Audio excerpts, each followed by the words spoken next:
everyone. Welcome to the RotoWire Start Sit Show. I'm Jim Coventry. You can catch me at Jim Coventry NFL on the X. All my weekly work is there. Before we start, a couple important things. RotoWire has a free to enter $5,000 and a trophy smack ring on a touchdown survivor contest on Splash Sports. If you're watching this on YouTube, you can go to the description, get the link there. Otherwise, you can get the link to join this for free. You got to do it before the main slate kicks off today in 2 hours. And you just go to my X.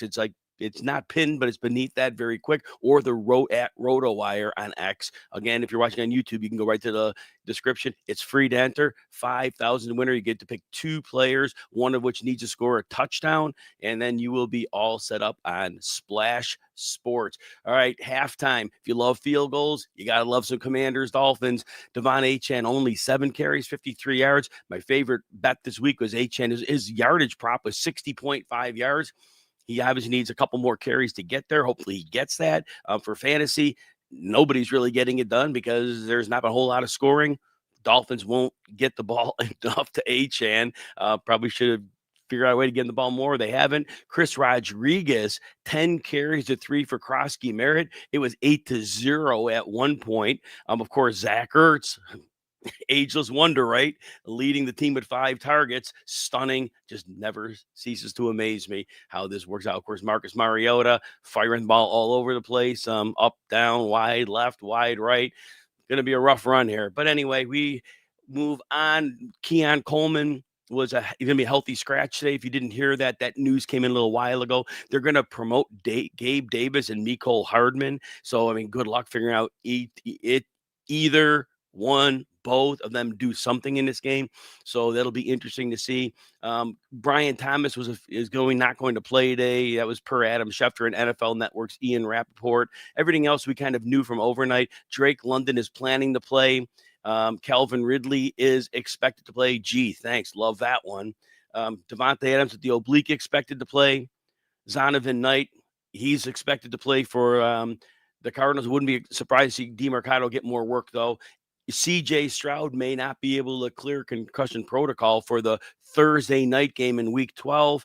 And with that, I think we're kind of ready to get to some questions here, and we're right about on time for that. All right, we got some super chat. We're going to definitely start out with those. All right, see what we got here. Thomas wants to know, half PPR, Odunze, Aaron Jones, or Vidal, you need one. And thank you for the kind words.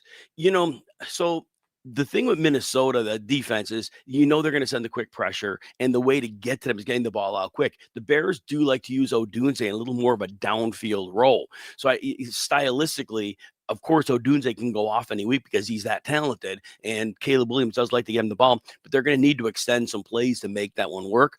Aaron Jones, we saw him go to like 77 maybe % snap share last week. I think they realize he's their only ticket, and he has a cake matchup, but his touches weren't much more week over week. He had about 11 touches, but he does a lot on those. Vidal, it's been very boom or bust. The 2 weeks he played a good run defense, he did literally, 5 PPR points and maybe 6. And he has a tougher defensive draw this week with Jacksonville. So if you're going to play the probabilities, it's a tough one for Vidal. In half PPR, actually, I think Odunze probably has the most chance at higher in a touchdown. He's the biggest chance at a touchdown. Jones has the best chance at yardage. So I would probably lean toward Jones as the safer play if you want the floor. If you want to go for a little ceiling, I think Odunze could find the end zone if it works out well. He'd be your upside play, but predicting touchdowns is always difficult to do. John, full PPR, Loveland or Njoku? Njoku scored the touchdown early last week, but he was really not targeted a whole lot in that game. Loveland could be used as a little bit more of a safety valve here. He's not getting a ton of targets, but I have Njoku and Loveland like right by each other in the rankings. They're very, very close. I do have to think Njoku's getting healthier each week because remember, he was coming back from that little knee issue he had. I would be more inclined to trust Njoku. I have him rated a little bit higher than Loveland, but I do think he probably sees a couple more targets, so I would be inclined to lean that way.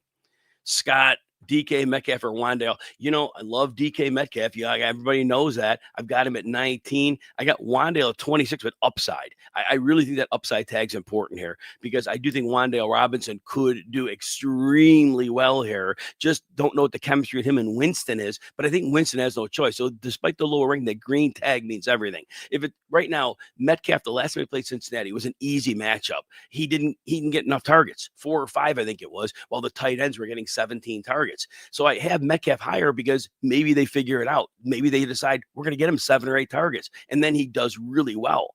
But I think if you're playing for upside, I think Wandale's your upside play because there's a great chance he catches 8 balls in this game.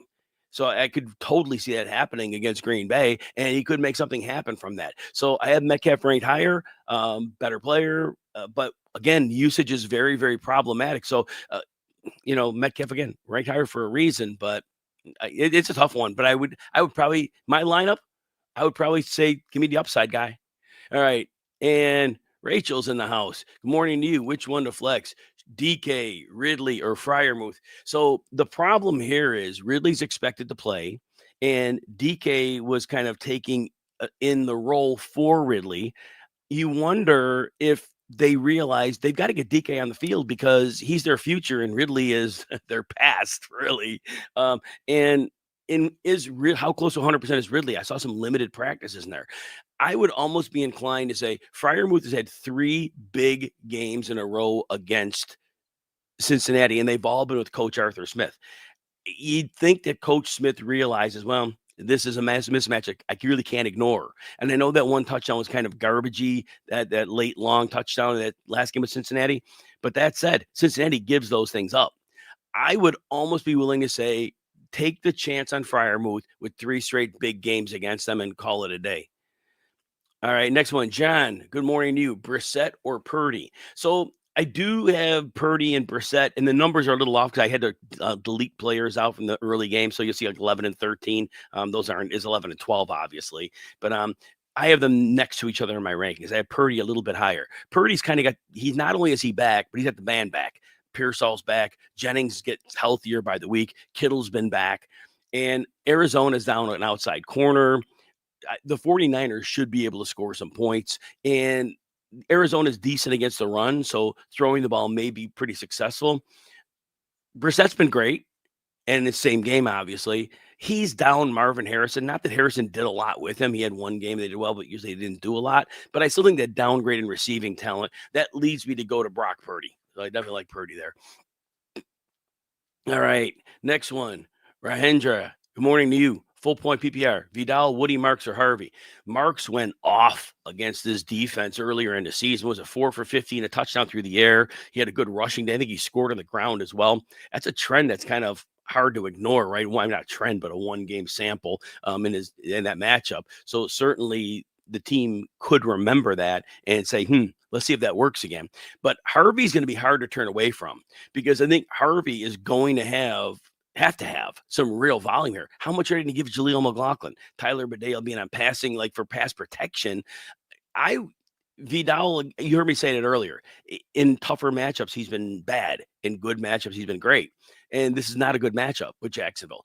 I would be inclined to say Marks and Harvey are close.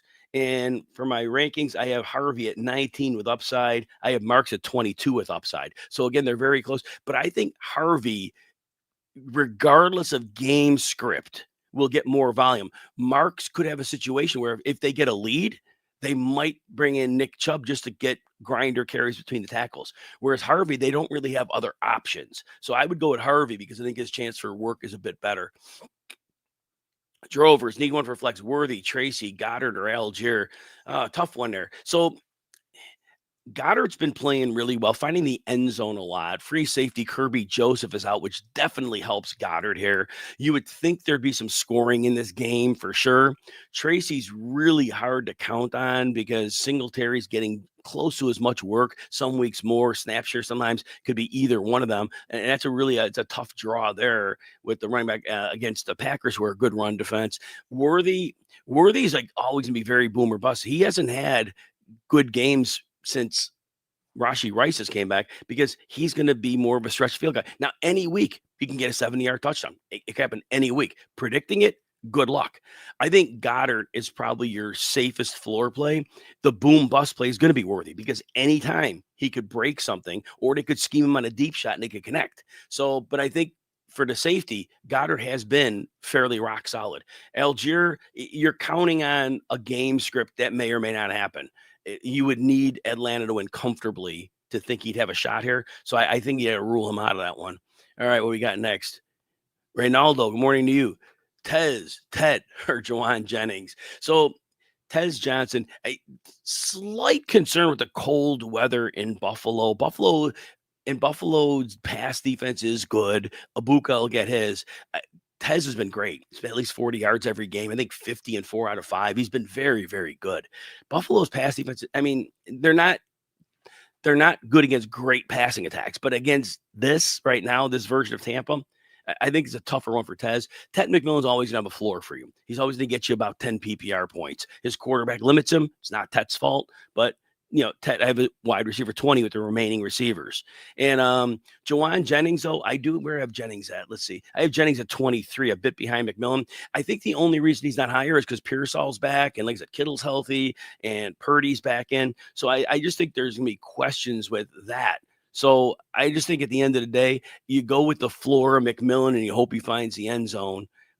Tez, if it wasn't a colder weather game, I would look a little better. It's like 36 out there, and usually those hot weather teams come in there, and it's not quite the same for them when they go to those climates. I've seen that over the years. Drovers, Dobbs, Addison, or Quinshawn Judkins for the win. Dobbs is a great floor play every week. I obviously the 3 touchdowns against Dallas, that was an anomaly, but he normally gets you 10 to 12 PPR points. He's plays most of the snaps. They're a reliable perimeter receiver. Should have good matchups against whichever Giants corners on him. Judkins has upside potential because he could break a run. Baltimore is a little leaky against the run. I know teams are selling out to stop Judkins and has had some success. But I think ultimately Judkins does have a chance for some upside. Addison, he had 11 targets last week, but it's really that quarterback, JJ McCarthy, is just inaccurate. And so as much as I love Addison as a player, it's just the quarterback is not making that pass game click. So I would say Dobbs for a safe floor. Judkins would be your upside play because I could see him finding the end zone in this one. And if Baltimore gets a big lead, which they may or may not, these divisional games are nutty. If they get a big lead, Judkins also catches passes and he could get some slop time there as well. All right, and Big Meach, good morning to you. Half PPR. Chase Brown, Vidal, or Judkins. I like Chase Brown. There's over 100 scrimmage yards in the last 3, one of which of those was against Pittsburgh. Again, with Flacco in, defenses know that he will throw the ball to those receivers, and they've got to play back. And Brown's going to get free yards. And I think Brown had 8 catches in the last game, too. So Flacco actually unlocked that part of the game as well. Chris Rodriguez still getting it done here. My RotoWire teammate, Mario Puig, and myself, we have always thought, why is Chris Rodriguez not the lead back there? Why was it Krosky Mare? We never really understood that, but Chris Rodriguez is a beast. Anyway, that's our opinion. Anyway, I like Chase Brown there. All right, next one we've got Big Meach again. You got this must be for defense. Seattle's playing the Rams, so not so much. Dallas playing the Raiders, and they get overshown back. So there's that. That's really a nice opportunity. Kansas City. Yeah, I guess Knicks could turn the ball over, but they try to keep him on safer plays. Tennessee. The secondary's bad. They get Simmons back. I'd probably go Dallas. I would probably go Dallas here. Geno Smith has been really erratic. Monangai, Tez, DeMercado, or Spears. Spears tends to get some PPR work, and I've been ranking him ahead of Tony Pollard because of that. And DeMercado is interesting, but we have no clue what that coaching staff's going to do from week to week, and it's very problematic with that. Monangai, again, when the Bears games are close, he gets 4 to 7 carries a game. The double-digit win against New Orleans, he got a lot, obviously, when Swift was out, but it's usually 4 to 7 carries a game, so that's a little rough. Tez Johnson, you heard me talk about that earlier. Actually, you know what? Despite the weather or not, I think Tez Johnson's the safest of all of these. I think he's safer than Spears. But it's close between Spears and Tez. I probably would go Tez over Spears, despite it, like in the cold weather game and the passing attack for Tampa. Monty, Tucker, Charbonnet, Watson, or Ridley. I don't like Monty's matchup against Philly this week. Man, Chris Rodriguez just running down the middle. All right. I like Charbonnet here. You always have the touchdown upside. He's very good in the around the goal. And I think there'd be some scoring in the Seattle Rams game. Watson's really hard to bet on. And the deep shots hits great, but that's like the weak part of Jordan Love's game. Ridley, he had the one big game. It was a garbage time thing. I can't count on him. I don't even know if he's healthy. So I would go Charbonnet there. Next one, Pitts, Otten, or Austin. I have where do I have? I have Pitts at 10. I have Otten at 8. Otten has been outstanding. Come on, Debo, get this thing in the end zone. Come on, Debo. He might be in. Tebow in for a touch. I love Debo Samuel.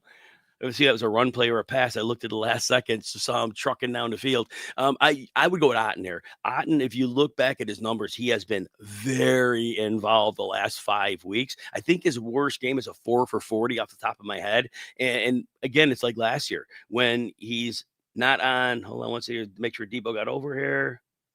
Oh yeah, he's definitely in. It looks like. All right.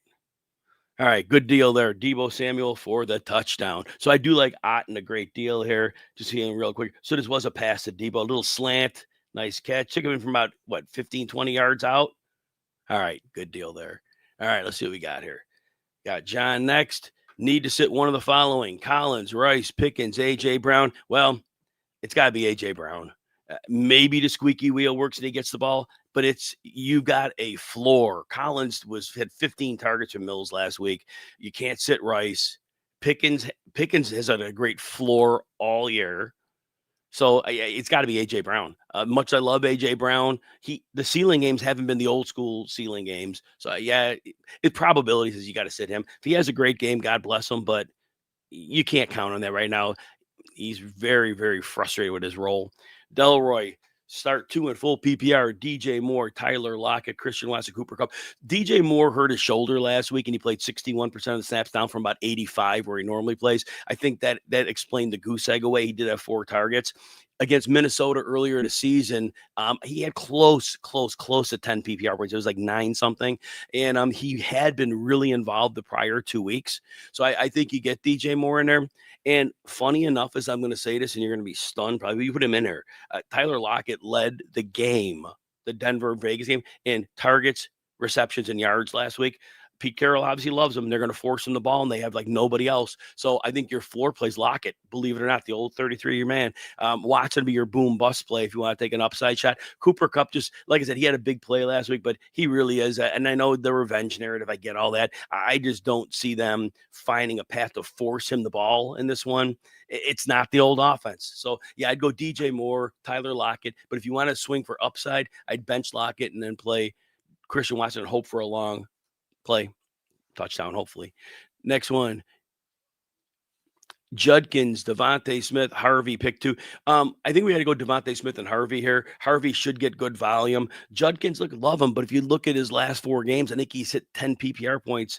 Gone over that once. I had 10.3 in there, but he had one game that was over single digits. He's great. He's going to be a star, but teams are selling out, and Browns aren't doing him a lot of favors. So I would go with Smith and Harvey here. Love Judkins, hate sitting him, but it's not him. It's the situation around him, right? Next one, full PPR flex. Pick one: Michael Wilson, Dortch, Lockett, Parker Washington, Shamir, DK. Parker Washington. The Chargers can do well against the slot. So this might not. I have Parker as an upside play because he could get volume. That volume is going to be in play there. So I have him at 35 at upside.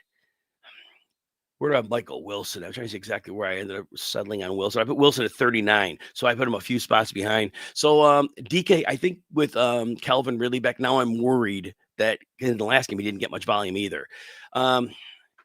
I think these guys are both better than Lockett. Dortch is really a slot guy, and they're going to have to force him on the field in 2 receiver sets, and I don't know how that's going to work out. So I'm a little bit concerned about that. I would probably go give Parker Washington the whirl here. You could certainly make a case that Wilson has a better chance for a touchdown being a perimeter receiver, which does match up with Brissett's game a bit. So Washington would have a floor in probably a similar ceiling to Wilson, where Wilson could match the ceiling, but the floor possibly could not be there. Because he's a good player, but he's not one who commands targets, even in this situation, I don't think. And let's see, who is this running with the ball?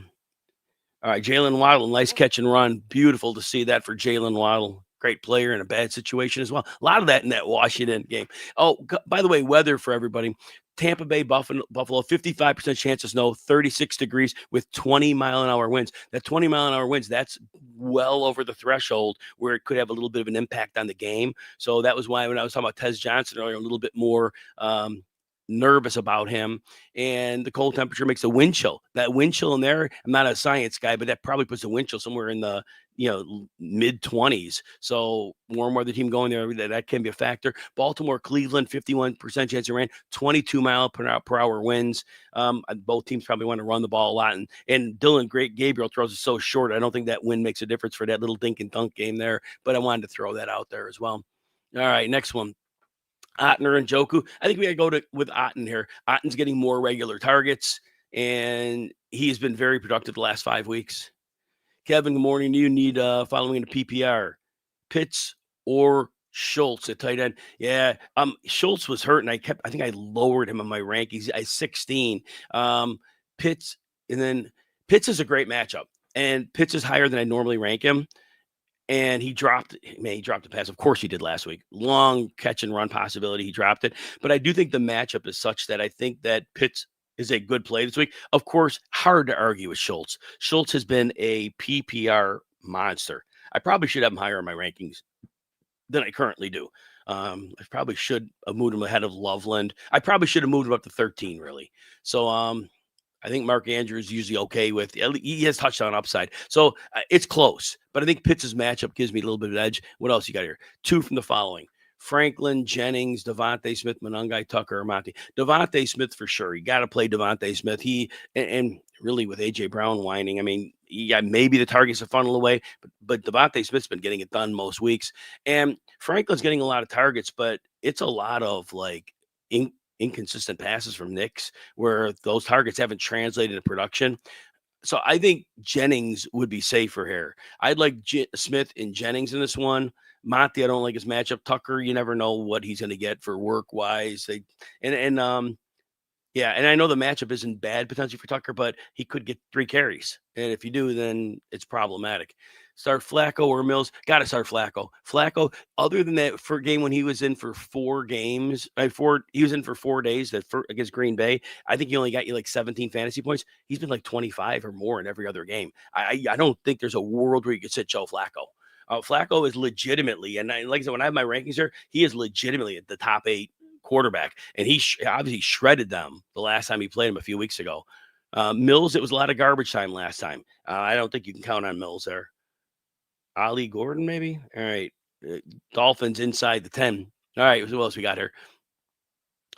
And then you have these choices in half PPR. You need 2. Franklin, Mason, Pollard, Higgins, or Monty. Can't sit T. Higgins. Again, not as long as he has a quarterback. And I think of those other ones, I think Franklin would fit the mold there. Pollard's in a timeshare and not getting it done behind that bad line. Mason averaging less than 5 PPR points. And I know you can play half, but I only think PPR. So Mason is less than 5 PPR points in all 4 games at Aaron Jones. And Montgomery, again, not really excited about the matchup. All right. We got a super chat question here. Hang on. And I got to type in that time so I remember to come back to this. Dolphins are knocking on the goal line, 2nd and goal. Ali Gordon is functioning as he's running off the field, though. Maybe Achane gets in. Like to see that. And that, by the way, everybody, at the RotoWire has the Touchdown Survivor Contest in Splash Sports. If you want to get in on that, it's pinned to the RotoWire X at RotoWire. If you're watching this on YouTube, it's in the description. You click the link. You got to go by the time the main slate kicks off. But it's $5,000 to the winner, a trophy sack ring, and it's free to enter. You don't want to miss a free shot of $5K. And I hope Achane's that field because he's one of the players I put in here. It'd be kind of nice to get that touchdown and not have to count on Genty. So let's see. Achane is on the field. The ball's on the 4-yard line.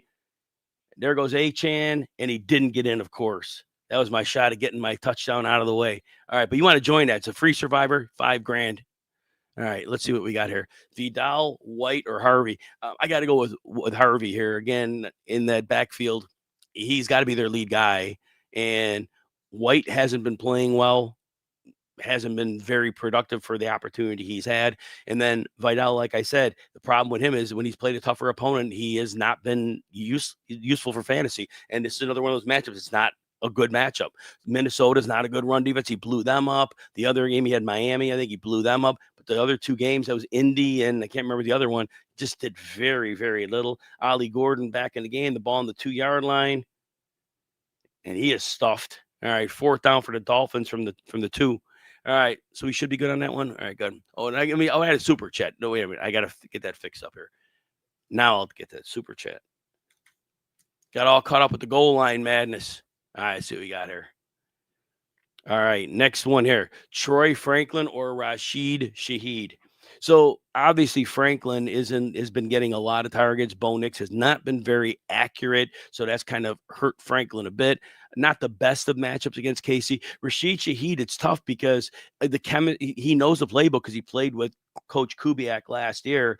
4th and goal, Devon Achane back in the game. Let's see what Tua can do from the 2-yard line here. Malik Washington in motion. Incomplete to Jalen Waddle at the goal. 13-6 Washington, 6 minutes left in the third. All right, so I just don't know that we can reliably predict a target share for Shaheed. So I think because of that, I think we have to go with Troy Franklin because the targets have been outstanding for 4 straight weeks. And that has to be the break point until I see Shaheed do something with Sam Darnold. That's kind of the way I have to go with that. All right, let's get back to the streamer. Thank you for those super chat questions. Appreciate everybody that does those. Whoops, there you go. Try that now. All right, good.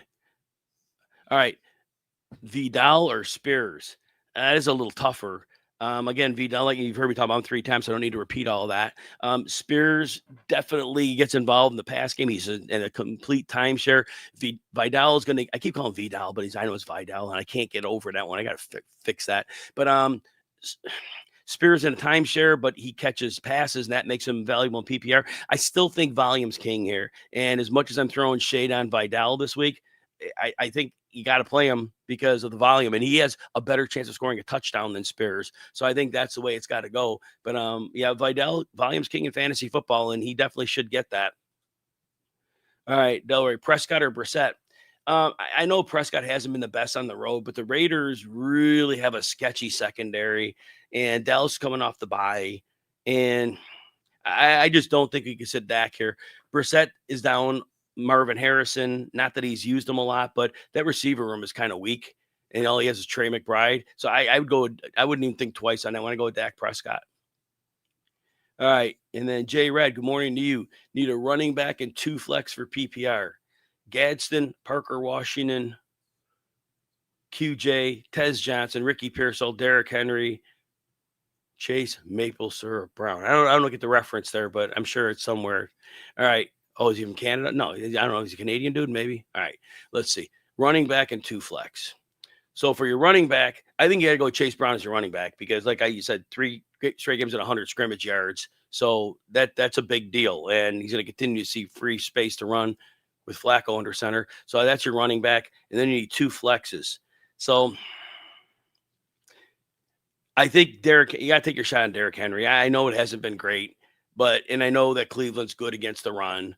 So I just, it's with that group of players, sitting Derrick Henry doesn't work. And then for the last one, I would go with Rondé Gadsden. Quentin Johnson, like, he's off the injury report now, but the way I look at it is the Chargers offense has to be like a lot more horizontal, and Jacksonville doesn't get a great pass rush. So maybe they can get a downfield shot to QJ. Maybe that can work. I think Gadsden's role has been firm. And last week he left the game with an injury, which is why he didn't produce. But I think his floor has been great. So that'd be where I'd go there. I got a super chat here that I got to come back to. All right. Now, Juan Deere, I see that you put this in. Thank you for that. But there's see, these always are questions attached to them, and so I can answer the question that's attached. See how those go. And I don't have one with yours, so I'm sorry. There's no question attached. I won't. The stream probably has 150 questions, so there's no way I could find it. So I apologize for that. All right, let's see what we got here. Okay, Jeff, Tez, Troy Franklin, or Pearsall need one.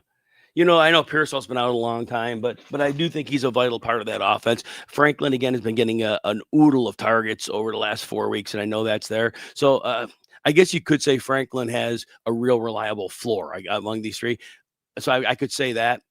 Um, Pearsall is a huge part of the 49ers plans. Purdy's back. I do think Pearsall is a good play. But I think your safest play is probably Franklin. I mean, it's been like an average of what 9 targets over the last 4 games. That is hard to look away from, I guess, when you look at it that way. So I guess that's your safe play. I guess in my lineup, I would play Pearsall here because I do think Pearsall, he's a perfect fit for this offense. And he lets them do a lot of the things that they want to do. Marcus Mariota running away from pressure. All right. Delroy, pick 2, full PPR. Woody Mark, Sean Tucker, Tyrone Tracy. I just can't count on Tucker getting enough volume. In the matchup, I know in theory it'd be fine if he got in. But I have to go. I can't put him in. Tracy's going to get half the work. Woody Marks certainly blew up against the Titans last time he played them. I love Sean Tucker as a player. I just cannot count on him having anything reliable for work. All right. Shookson, good morning. Kyron Williams. I assume you mean Kyron Williams. Gadsden, Quentin Johnson, or Vidal. And you need just one? Well, if it's Kyron Williams, you got to go Kyron. I mean, I don't care how bad the matchup is. The volume is bankable every week. So I would never sit Kyron Williams. Obviously, guys know I'm not a huge fan, but it doesn't matter. His volume, his ability to score touchdowns. He can have a 3-touchdown game in a blink of an eye, and we wouldn't even think anything of it. And third, out of their end zone, little screen pass. So the Commanders be punting. Oh, maybe they won't be. They broke. Was it McNichols? Broke a couple tackles, got the first down, moved the chains. 5 minutes left in the third quarter, 13-6 Washington. All right, Vinny, need a tight end, a receiver, and a flex. Ferguson, Gadsden. So between Ferguson and Gadsden, both are great plays. I'm just inclined as much. I have them like close my rankings 4 and 6. So you can't go wrong either way. I know Ferguson did the one goose egg a while back, but Dallas, I always see them as a team that could score a lot of points. And obviously the Chargers can too. But Ferguson is a real part of that red zone package for them as well. I'm going to go with Ferguson. It's close. Trust your gut on it. It's close enough where, Gadsden's been phenomenal. And then you've got a flex. Worthy, Dobbs, Franklin, Judy, and Harvey. Harvey's got to be your flex. I think with Dobbins out, and unfortunately, poor young man, out for the season, it looks like, with a foot surgery situation. Dobbins, great guy, just unfortunate injury luck, right? But you got to go with Harvey there because he's supposed to be the lead back. And I mean, obviously that kind of volume, it's hard to pass away from that. Also, PPR Washington, Otten, or Quentin Johnston. Quentin Johnston's your boomer bust play because Jacksonville doesn't get a ton of pressure. And if they do get him downfield, I mean, they like him in the red zone too. So he could get something done. Otten's your safest play. Otten is at least 8 PPR points in the last 5 games, but he's been better than that, and well better than that in 4 of them. And he has been a real part with those injuries that they have at receiver. So, and especially in the cold weather game, Otten could really be a nice little safety valve for them. I don't think the Bills are going to say, we got to stop Cade Otten. I just don't even think that's out there. Not one of those tight ends defenses are worried about beating them. Genty, Dowler, Collins need 2 non-PPR. Wow. Well, Dowdle's in, right? You can't really question that. I mean, he's been the engine of that offense, and they block it up really well. It's not a great match, but it doesn't matter. He's gotten it done week after week. Mariota, man, it almost was a safety. He got hurt. Mariota's on the ground. Nah, he's not really hurt. I think he just got shook up a little bit. All right, so Dowdle's in. Genty and Collins is tough because Collins had 15 targets last week. And Genty, the problem is the offensive line. And the matchup's great. Dallas is like horrible against the run. It's an impossible question. Honestly, this is an impossible question because all 3 are right in the same bucket. I would be inclined to start Collins because the secondary in Tennessee is not good. So I would go with Dowdle and Collins, but you can't go wrong if you want Genty in there because Dallas, again, that defense is horrible against the run. Delroy, Mayfield or Brissett. I got Mayfield at 9. I got Brissett at 13. I am very concerned about, a cold game for a warm weather team. Very concerned about that. Oh, no, Mariota's still down, so that might be problematic. We'll see what happens there. He threw the ball away on what would have been a safety. It looked like he was spinning kind of weird. So we'll see what happened with him. Well, we'll see who I don't even know who the backup is at this point because they're going to the third stringer. So, all right, all that said, I got Mayfield higher. They're going to have to score points. The Bills are probably putting up some points here. So I give Mayfield a slight edge here. Brissett, again, being down Harrison, I think that means something. Even though he hasn't been having a great connection with Brissett, going down to that receiving room, that's tough. All right, we got next. William, morning to you. TD heavy scoring with yardage. Receiver at a flex. Worthy, Moore, Dobbs, Watson. Coleman is inactive here. And Goddard, you didn't know that when you posted this, probably. I guess it's a disciplinary thing. I'll have to look up more on that lately. News is coming in while I'm on the show, but I saw this morning they were deactivating him. All right, so I think your receiver and a flex. Dobbs is your best floor play. Goddard has real touchdown upside here. Detroit's down their free safety, which certainly helps Goddard in the middle of the field. I would probably be inclined to look at Goddard and Dobbs there.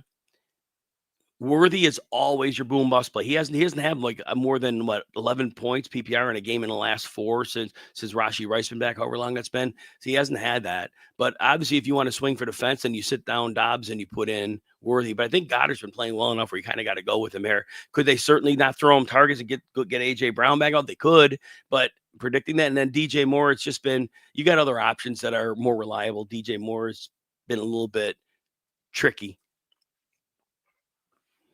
Mark, morning to you. Point per completion league, 6 points for touchdowns, Flacco or Herbert. I mean, it's got to be Flacco, right? I mean, last time, what did they put up 80 points in that game, the two teams? I don't see how I see no way the script is different. Pittsburgh blitz can't get home when you're getting it out in 2.1 seconds. And I don't see that changing. And I don't see them stopping Chase and Higgins. And I see Flacco just, 23 targets to Chase in that last game, I think. I think it was a 23 target game. That was a 15 target game. I don't see it changing. So I think you got to go Flacco there. We love Herbert every week, but that's probably a lower scoring game. That Jacksonville Chargers could be that could be more like a 24-21. Where how are the Bengals not in a game that's going up in near 30? So I'm going to go with that. Oh, did you have another one in there? It looks like a long question. Oh no, here we go. Yeah, there we go. Good, we got you. I think. All right, next one. Oh, thank you. Yeah, thanks for reminding me to hit the like button. And remember, everybody, join free 5,000 to the winner and a trophy smack ring. RotoWire Splash Sports TD Survivor Contest. All you got to do, you pick 2 players a week. One of them's got to find the end zone. If you score, you advance. If not, then obviously, but it's half a season, but it's free. And to get the link to that, if you're on YouTube, you can go to the description. There's a link there. Otherwise, and the RotoWire X account and my @JimCoventry NFL X account, right near the top, you'll see a link that gets you right to the contest. You've got to enter in the next little less than 90 minutes before kickoff of the main slate. Josh Johnson is the quarterback. Oh my gosh, he's played with so many teams. Watch them start moving the ball up and down the field. Maybe, no offense to Marcus Mariota, maybe it's good for a strong Deebo Samuel second person. Or is that not the same Josh Johnson? Nah, it can't be the same guy. That can't be. Oh, it's the punter's in. No wonder. Okay, then it is Josh Johnson. Well, we'll have to see on that one. All right. All right, Anna, you've got Judkins, Chase Brown, Rachaad White need 2. So Chase Brown's in. It's been 100 scrimmage yards in 3 straight, and there's no reason to see that changing. Like I said, defense got to play back against them, and free yards. We love those. Rachaad White and Judkins. Rachaad White just hasn't been playing well. Judkins, obviously, hasn't been performing in 3 out of 4 either. But I do think against Baltimore, which is a team that is a little bit leaky against the run, I do like Judkins here. I think he can get some late production too. White just hasn't been doing great. Jeff Simmons playing as expected. Calvin Ridley playing as expected. That's a quick report. So yeah, I'd go Chase Brown and Judkins on those 2. And Delroy, full PPR, start 3. Coker, Higgins, Brian Thomas is out. DK and Christian Kirk. Yeah, wow. So that leaves you with 4 and you're sitting 1. Oh, man.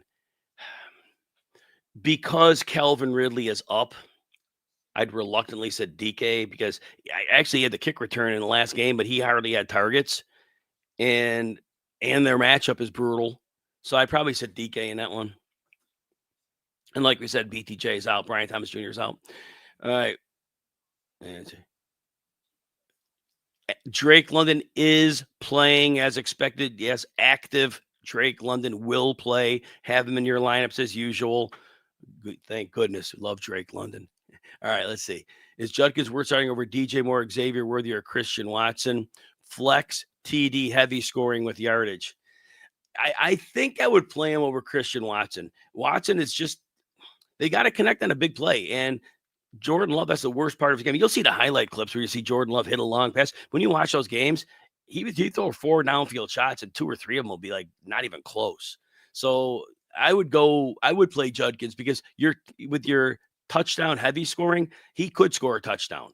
If they get the ball anywhere in the red zone, he is definitely a threat to score. Brian Upton. Half PPR, Shakir or Monty. I think you go with Shakir. The slot's been pretty weak for Tampa Bay this year, and Shakir is the slot receiver, and he gets a very good target share in the Buffalo offense. So I do think it's a good game. Monty doesn't have a great matchup here, and it's been that way this year. That interior line's been rough, and that's where Monty does a lot of his running. Like last week, he had decent yards, but he didn't score touchdowns, so he did like very little for fantasy. So I think you got to go with Shakir here. Shakir's in a good spot. Yeah, this is a very good match for him. The outside receivers, not so much. Tampa's been playing well there, but yeah, especially against the blitz, you got a little hot read to the slot receiver. Mark, sit one of these 3: Pearsall, Michael Wilson, Christian Watson. I'm going to start Pearsall for sure, but you got to sit one of them. Again, in theory, I like Michael Wilson. He's a perimeter receiver who Jacoby Brissett's a good quarterback with a powerful arm to the perimeter, so that could work. But we don't really know if there's chemistry there. Wilson is an okay player, but he's not lights out. Oh my gosh, what a terrible throw by 2 under double coverage. Should have been intercepted. I just threw shade on Watson, but I think I'd be inclined to trust Watson more than Michael Wilson. And the 49ers, I assume Lenoir is playing, and I assume Lenoir can handle him. So it might not be easy windows to throw in. So it's close. I'd give Watson the edge over Wilson. Michael, good morning to you. Appreciate you. Thank you so much, Mike. Always love having you around here, supporting us, keeping up with these shows. Disco Dave, good morning. Should you start Woody Marks or Jamison Williams? So Jamison Williams has been very good in 3 of the last 4 games. Last week, Dan Campbell took over the play calling, and we saw like 116 yards, top of my head, and a touchdown. So it was good. Here's the problem this week. No Sam Laporta, one less weapon for Philly to worry about. But the other thing is Vic Fangio's defense, the whole premise is to limit explosive plays. So they're very good at protecting the shell over the top. And that's where Jamison Williams likes to live. Woody Marks went off against Tennessee last time. 50 receiving yards and a touchdown. I can't remember his rushing yards, but he had a touchdown on the ground. I think we're going to roll with that. And I know Jamo's, but I trust your gut on this one, Dave. Definitely trust your gut. If your gut says to go with him, then you definitely do that. But yeah, I think otherwise, I got to go with Woody Marks with that huge game against them last time and saying what's going to be different this time. Should you trade Jaden Daniels and Caleb for Lamar? Yes. Lamar's getting healthier by the week. He hasn't been running, and that's the reason why you probably can acquire him and trade. But that hamstring's got to get better every week, and they haven't pushed him yet. But yes, and it could be as soon as this week, but if not, it's got to be really soon they turn him loose as a runner. And I know Caleb's been great, but when can you count on him? And Jaden Daniels, in the games he played, he only had like one what I would consider a big game. And I know he'd been beat up all year. So yeah, no, I think you get Lamar, because I think it's going to be much better days for Lamar down the stretch. They're going to figure some things out. So I got a super chat question here. Let me just switch this out and pick my mark over there. All right, get to the super chat. All right, Wandier, thank you for retyping in that question. I appreciate you for that. Start to ETN Swift, Devontae Smith, or Judkins. Really hard to sit Devontae Smith right now. And, Swift actually has a good matchup. Minnesota is not a good run defense. They've been very league, and the Bears' run blocking has been exceptional. This is a very tough call, of course, which is why you put this in here. Devontae Smith is really hard to bench right now. He has been very productive. Is there a chance that A.J. Brown is a squeaky wheel and they decide just to force feed in the ball? Yeah, that could happen. And but we don't know that, and it's been a case where Devontae's been productive. Judkins, it's been 3 rough weeks out of 4. I'm making a case for him, but it's hard to do that. And ETN, again, has been great the last 2 weeks, and he found the end zone last week. But, it's hard to count on it because that offense has not been consistent. So I think Swift and Devontae Smith have been reasonably heavily involved in their offenses. And I think because of that, you go with it. ETN's close. I just don't know who I'd sit for him because Swift has been playing really well. And ETN gives us some carries to Bashal Tootin, just like Swift gives us some carries to Monungai. Great question. Yeah, I don't even, it's got to be Swift and Devontae for me. All right, let me get back to the stream here. 54. All right, here we go. And there we go. All right, Michael, let's see what we got here. You got Flacco. Whoops, hang on a second. Flacco or McCarthy. To me, it's not close. Joe Flacco is a top 8 option. JJ McCarthy has gotten fantasy numbers. I get it.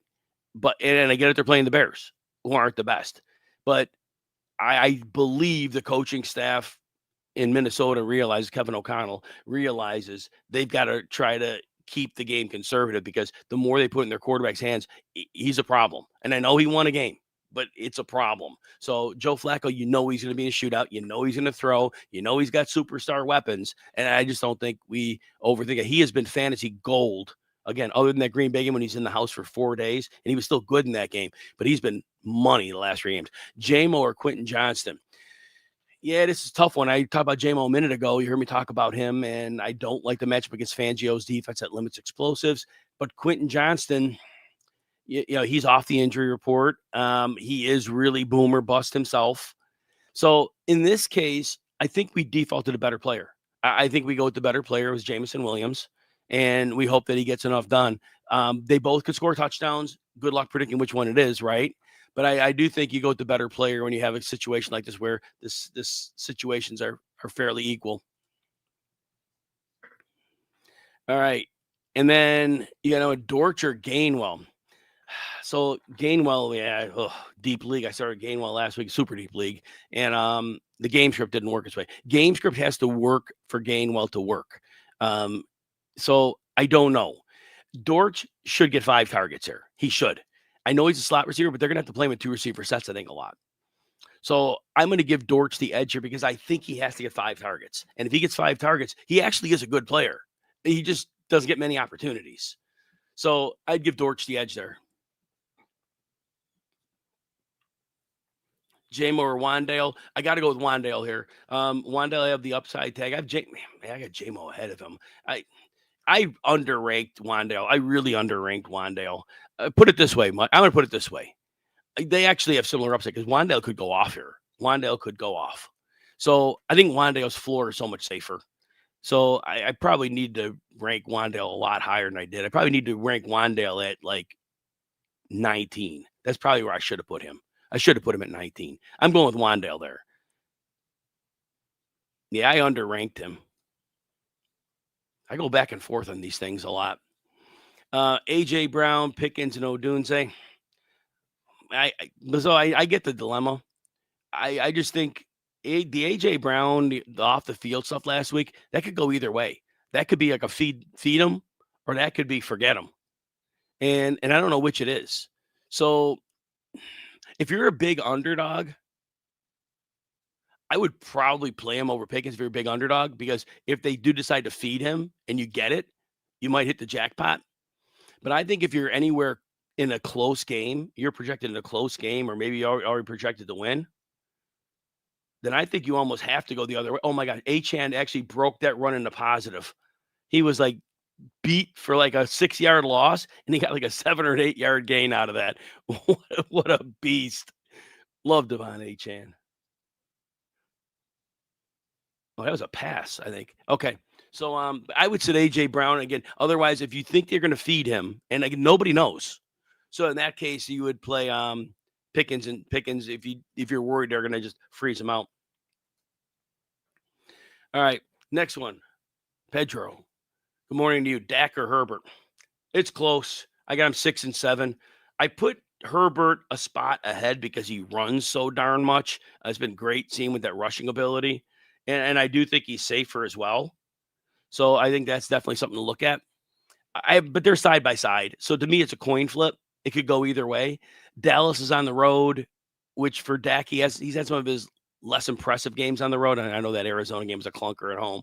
So it's an eyelash to Justin Herbert. It's an eyelash. But it really is a coin flip. Like you're in the meeting on your question. It's a coin flip for you as well. I guess your tiebreaker is there's a great chance Dallas could score a lot of points here against the Raiders, coming off on bye week, coming off a real embarrassing, disappointing loss. So I do think that that's in the range for you. So all right. I'll tell you this: I have them 4 and 5 as my lineup, or 6 and 7. I'm starting Dak. I'm a Dak guy. So just full disclosure on that. All right, what we got next? Good morning to you. And what we got here? Picked up Dortch, started him. Shepard, Kirk, or no. I think Dortch is reasonable over those 3. Kirk's gotten targets, but hasn't really got anything done. Jalen Noel, we have no idea if he will get targets, and if so, how many. Davis Mills wisely has eyes for Nico Collins, which is the thing to do. Come on, A-Chan, get this in. Oh, he said a 1 yard. I got him in the RotoWire touchdown survivor contest that goes off in an hour. I need A-Chan to get this touchdown, and you can win $5,000 in a Trophy Smack ring if you enter the free RotoWire touchdown survivor on Splash Sports. You want to join that? If you're on YouTube right now, go to the link or wherever the description, and it's in there. Otherwise, if you want the link to join for free, you go to RotoWire X. It's there. I might at Jim Coventry NFL and X. It's there as well. I need A-Chan to score a touchdown. All right. So let's see what we got here. All right. Did I answer? So, yeah. So I would go with him. There. Sterling Shepard's really tough to cut. Mayfield or Brissett. Again, these are all tough. And of course, Ollie Gordon gets a touchdown. That means I'm going to need Ashton Genty to score one for me. Oh, fantasy manager with H-Chan. I'm going to be really disappointed with that. All right. So, yeah, I think we got to go with Mayfield. I don't like the cold weather. I don't like the 20-mile-an-hour winds that are expected in Buffalo. Don't like any of that. But Brissett is without Marvin Harrison, and that has to mean something, right? And the 49ers defense is not a juggernaut, but they're well disciplined. And if they figure out a way to slow down Trey McBride, it could be a problem. So I would just ride with Baker here. Mark, Tez, Judkins, Michael Wilson, you flex one. McMillan's your floor guy. I probably would trust him over the rest. I'd like to say Judkins, but 3 out of 4 games, he hasn't really gotten there. So Judkins be the most likely to score a touchdown, but Tet's the most likely to get you double-digit points. Flacco or Mahomes. Surtain's out. Kansas City had a week off. We know Reed game plans really well when he has extra time to look at an opponent. And Josh Simmons, the left tackle, is back. That's huge for Mahomes. That's huge. They were without him the last few weeks. Huge to have him back. And you know what? Trust your gut on it for sure, because Flacco could put up 35. And I wouldn't even blink if he put up 35 for you. But you got a good problem to have. But Mahomes has been playing great other than the last game. But I would go with Mahomes. But if your gut says Flacco, absolutely trust your gut, because Flacco could throw 5 touchdowns. And it wouldn't stun me for a second if he threw 5 touchdowns against Pittsburgh. Flacco or Purdy.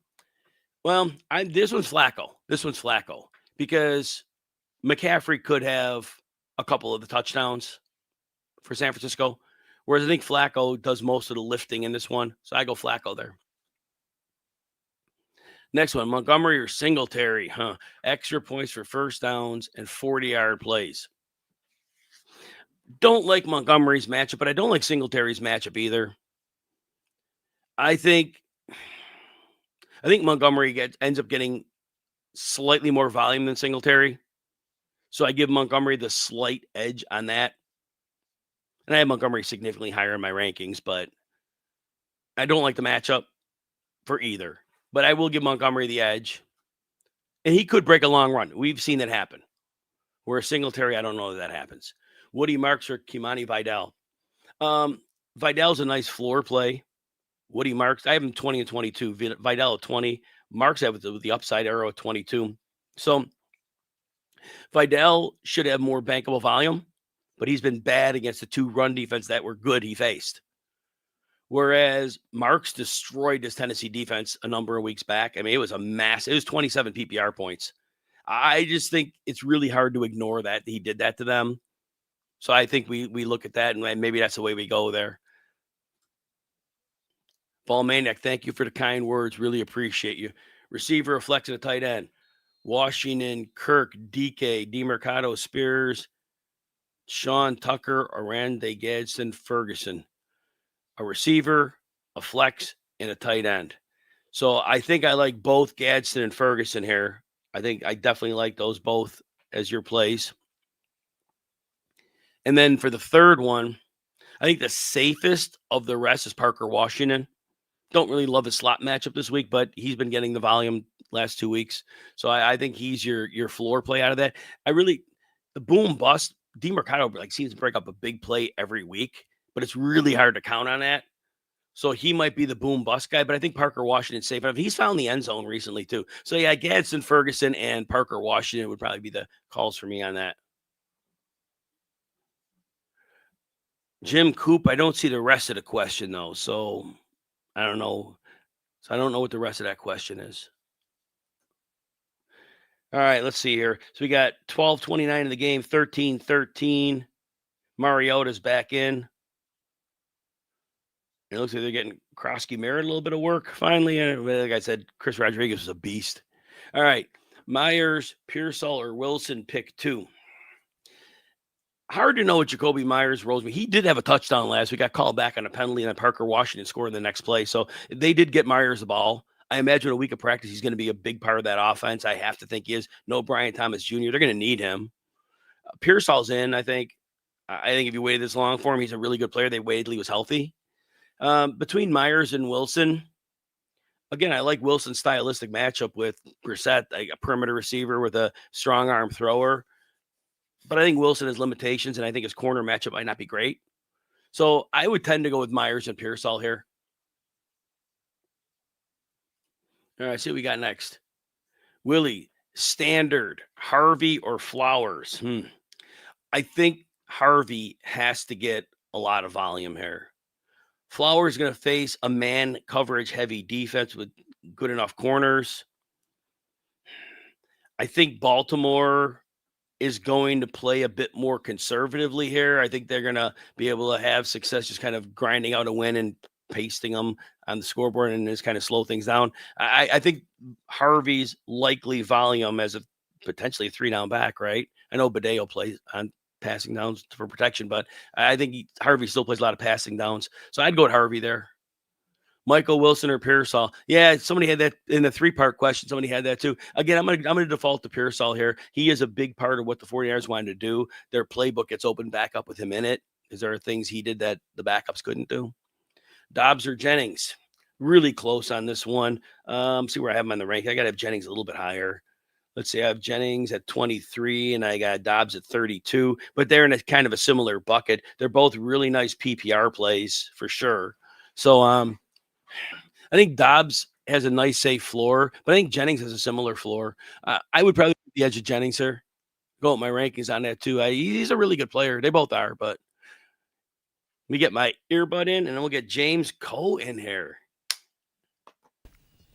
All right, let me get my earbuds in so I could hear you this week, James. What's up, pal? How you doing? Welcome in. I'm it's good to be here and just watching some London stuff and man, we're getting going. And of course, I had Devon Achane in the RotoWire touchdown survivor contest, and Ollie Gordon gets a short touchdown. Oh, I pull my hair out, but I don't have any, so I have no options there. Hey, by the way, the Ollie Gordon thing's pretty important because last week he got kind of sort of froze out of that offense. Maybe it was a coaching thing because he yelled back at the running backs coach, but yeah, because we saw some more Jalen, Jalen Wright in that game last week. So this is kind of an important development. Yeah, so let's answer this question, then we'll get to the inactives and report on those. Let's take a look here. Full PPR, need one for a flex. Rachaad White, Jordan Addison, Oronde Gadsden, or Rashid Shaheed? Look, I don't think we're ready to play Shaheed yet. For me, I think Rachaad White is probably your safest play. Jim, I want to get your take here on Sean Tucker because a lot of folks are feeling really confident about Tucker this week. He got more carries than Rashad White last week, but when you look at the snap share, it's pretty much the same. Right, like it was still a 65-35 split. Yep. I think he could easily go back to a 70-30 split like we've seen this week as well. So I'm off of Sean Tucker, but I know a lot of folks are very, thinking that Sean Tucker might get even more work this week, and I just wasn't sure about that. I have told everybody no on Sean Tucker, and my reason was I cannot count on him having a workload. Cannot count on it. Right. Games are week-to-week propositions for marginal players. And I think talent-wise, he's not a marginal player, but the team, by their actions, have shown us he's a marginal player to them. And for that, when you have other options of players that I know they're getting 8 to 10 touches, I can't play Tucker over them. If it's over these players that are going to only get 3 to 5 touches, in that bucket, fine. He has touchdown upside. I am not recommending Tucker this week at all, James. Yeah, I'm with you. So I wanted to get your thoughts on it because, and hearing you say that makes me feel a lot better about my thoughts, which is just, I thought I was a crazy person. I'm like, wait, hold on. Like, I don't get it. It's not like he saw more play time, Right. And that's the thing, James. People are box score hunting, and I get it, but you see what the reality is. Snap share means a ton. Yeah. So finish that question. So, did you give the start? Yeah. I'm going Rashad White right here. With Jordan Addison, I think he's got the most upside. But again, it's really hard to trust JJ McCarthy and Arande Gadsden. I really like him too, but I just think because of the competition for targets there in LA, I think it's a week by week proposition for him. I know he's been really, really good. But again, I actually think this is a QJ game for me this week. Well, we got a super chat. And then we will, unfortunately, Francisco, you didn't put a question with it. Normally, you put them in and it would look like this, where you'd see these questions. So we have no question to answer. So thank you for that. But we can't answer if we don't have a question. I'm very sorry about that. And of course, I didn't mark the time down. So this is going to jump that thing way down. I'm not going to be able to find the question for a minute here. It's at what is it? 10:09 your time. Oh, thank you. And the one time I didn't mark the time, 10:09. Let's see. Okay, here we go. Perfect. And so let's do the inactives before we get this question. So, all right, Samaje Perine, as we know, was out with a high ankle sprain. Yeah. Is Chase Brown going to continue to get all the work? Or that's what I expect. Do you expect to see it the same way? Yeah, I think so. I think there might be some hope and optimism for Taj, but I think overall, I think they trust Chase the most. And I would imagine, he's going to see a good 70 to 75% of the snaps, and whatever's left over will go to the other backup running backs. Brian Thomas is expected out with a high ankle sprain for a second week in a row. Will we see him more? Jacoby Myers this week. He did have a touchdown unless he was called back on a penalty, and Parker Washington scored on the next play. So Myers was a bit involved in that first game a few days into his stay there. Yeah, which is really interesting, right? So like he only played about 40% of the snaps too. So I would anticipate a full workload for him this week. Again, he got traded midweek. Yes. So I would imagine, again, no BTJ in this one. Obviously, Travis Hunter on IR. Look for Jacoby Myers to play a good 70 to 75% of the snaps this week and have a full complement of targets and all that kind of stuff. So, yeah, I really like Jacoby this week. So I think he's a perfect fit for what Liam Cohen wants to get done too. And he doesn't drop the ball. Imagine a Jacksonville receiver who doesn't drop the ball. Imagine that. Oh, my gosh. What would this offense look like, man, if these guys could just catch the freaking football? It's confusing for me. Calvin Ridley is active with the hamstring. Had one good game. It was that crazy game where they were trailing late. I think it was Arizona. He put up like a bunch of late production, 5 for 122, I think. But otherwise, he's been a ghost. He's playing the great corners of the Texans. And so what do you say about Ridley and then Shamir DK, who didn't get many targets this week, but he was in a more of a prominent role when Ridley was out. So what about those two? It's nice to have Ridley back actually for DK, right? Like DK is going to play primarily out of the slot. Ridley's going to play primarily outside. And I think it just takes away some coverage so they just can't pack that middle here just a little bit, right? So I think it actually helps DK just a little bit. I don't know. I don't have a lot of hope and optimism for Calvin Ridley. He's been playing, again, he just has not been engaged. When you watch him play, he just doesn't look engaged. Right. And Ridley has been known to have some effort, issues throughout his entire career. So I don't have great hope for him. But again, if you're in a 14-team league, or maybe you're in a really deep 12-team league and you got a lot of injuries, you roll him out and you hope for the best, because I think he truly is the number one there for Tennessee. This has to be very shallow league, because we need 3 of Lamb, Drake London, Ibuka, and Rashee Rice. Who do you sit? Amazing. If I am sitting one, I am probably sitting Ibuka. And I don't feel great about it. I mean, Lamb's is a must start. I think at this point, Rashee Rice is a must start. Mm-hmm. And Drake London, they discovered a little something with him, right? Like if you throw him the damn ball, the offense moves. right? Don't throw it to Mooney. Throw it to London. Yeah. Exactly. Well, and the crazy thing is, Mooney still got his complement of targets too that he didn't catch, right? So, like, no, look, to me, it's Lamb, Drake London, and Rashee Rice. I think Ibuka is great. I do like Ibuka a lot, man. But again, if I had to pick 3, those are the 3 I'm going with. When I look back, this may not be that deep of a league, because you would have drafted Lamb and Drake London with your 1-2 picks. Sure. Ibuka, you may have gotten in the 6th round or the 5th round, depending when you drafted. Yeah, absolutely. 100%. And then Rashee Rice, because of the suspension, you might have gotten him late too. So you really could have ended up with a superstar team with later drafts. And we got that super chat question, and we'll come back to 10-10. There you go. All right, let's get the super chat here. All right, Francis. So thanks for reposting that. Excellent. 2 questions. Flacco or Aaron Rodgers, same game. Both had gunslinger games the last time they played. For me, this one's easy. What do you think, James? I'm probably going Joe Flacco here. I think both Aaron Rodgers and Flacco are strong plays. Rodgers did have 4 touchdowns against Cincinnati in their last meetup, right? So, he obviously can get it going. But man, Cincy's defense, oh God, what is going on there? They just don't have the personnel. The coaching hasn't been great this year. It's actually been a coaching downgrade. They got rid of their DC from last year because they thought it was the coach. It's not the coach, guys. It's the personnel. It's the personnel. 100% it is. Yeah. So I'll go Joe Flacco here, and then I think I'm probably trusting Chase Brown. I think so. More than Rome Odunze, and I love Rome. But I probably trust Chase Brown just a little bit more. It's been 100 scrimmage yards in his last 3 games. Like I keep telling people, teams got to play over the top against Cincinnati, because those receivers. Chase Brown's back to getting the free yards. That's why we drafted him this year, because he was going to get that with Burrow. He's getting that same benefit with Joe Flacco. All right, back to 10-10 on this one. So let's find where we're at here. And we may have answered this one. No, we answered that one, so down to this one. Okay, James, we'll do 2 more, and then I'll let you bring home the mail the rest of the way. Dingo asks Bo Nix, Brissett, or Aaron Rodgers 4 points for a passing touchdown. In this one, I think I am going Aaron Rodgers here. Bo Nix has been very up and down. Jacoby Brissett is out, multiple, top end receivers here. When you don't have Marvin Harrison, I think that lowers the ceiling here for Brissett as well. I'm going Rodgers here. Again, as I mentioned, against Cincinnati in their last meetup, he had 4 touchdowns. I'm not saying he's going to get to those heights again this week, but I struggle to see a game script where he doesn't, throw at least 2 touchdowns, which gives you a pretty safe floor, and he can't access that upside this week as well too. 4th and goal, and the Commanders go for it.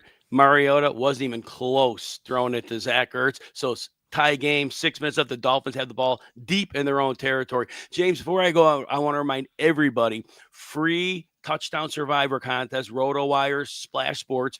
If you're on YouTube, go to the link in the description. You'll find it there. Otherwise, you can go to the RotoWire X, get a direct link to join, or at my X at Jim Coventry NFL. And again, it's free to enter. Pick 2 players. One has to find the end zone. Over the course of the rest of the season, whoever survives, $5,000 in the trophy, smack winner to the ring to the winner. That sounds better. So make sure you get that. James Koh, appreciate you. Always great to see you. Have a great show. Oh, man. Good morning to you, pal, and always great seeing you, buddy. Thank you.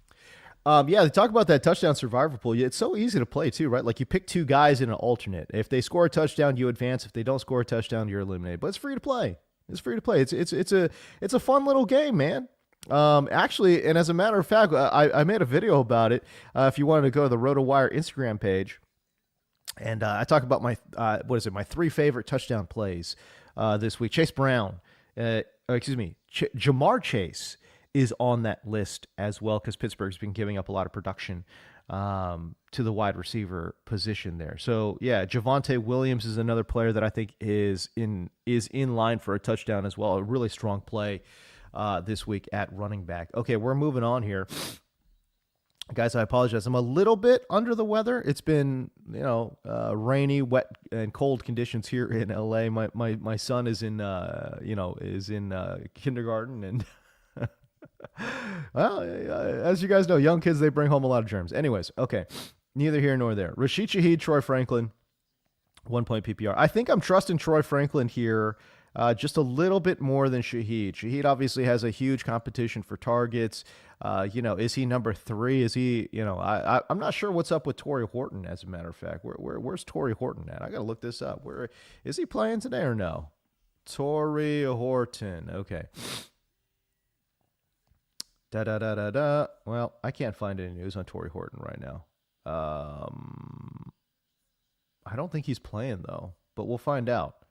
Anyways, he's at best the number 3 option, right? In the passing game. And this is a team that still likes to run the ball with 17 different running backs.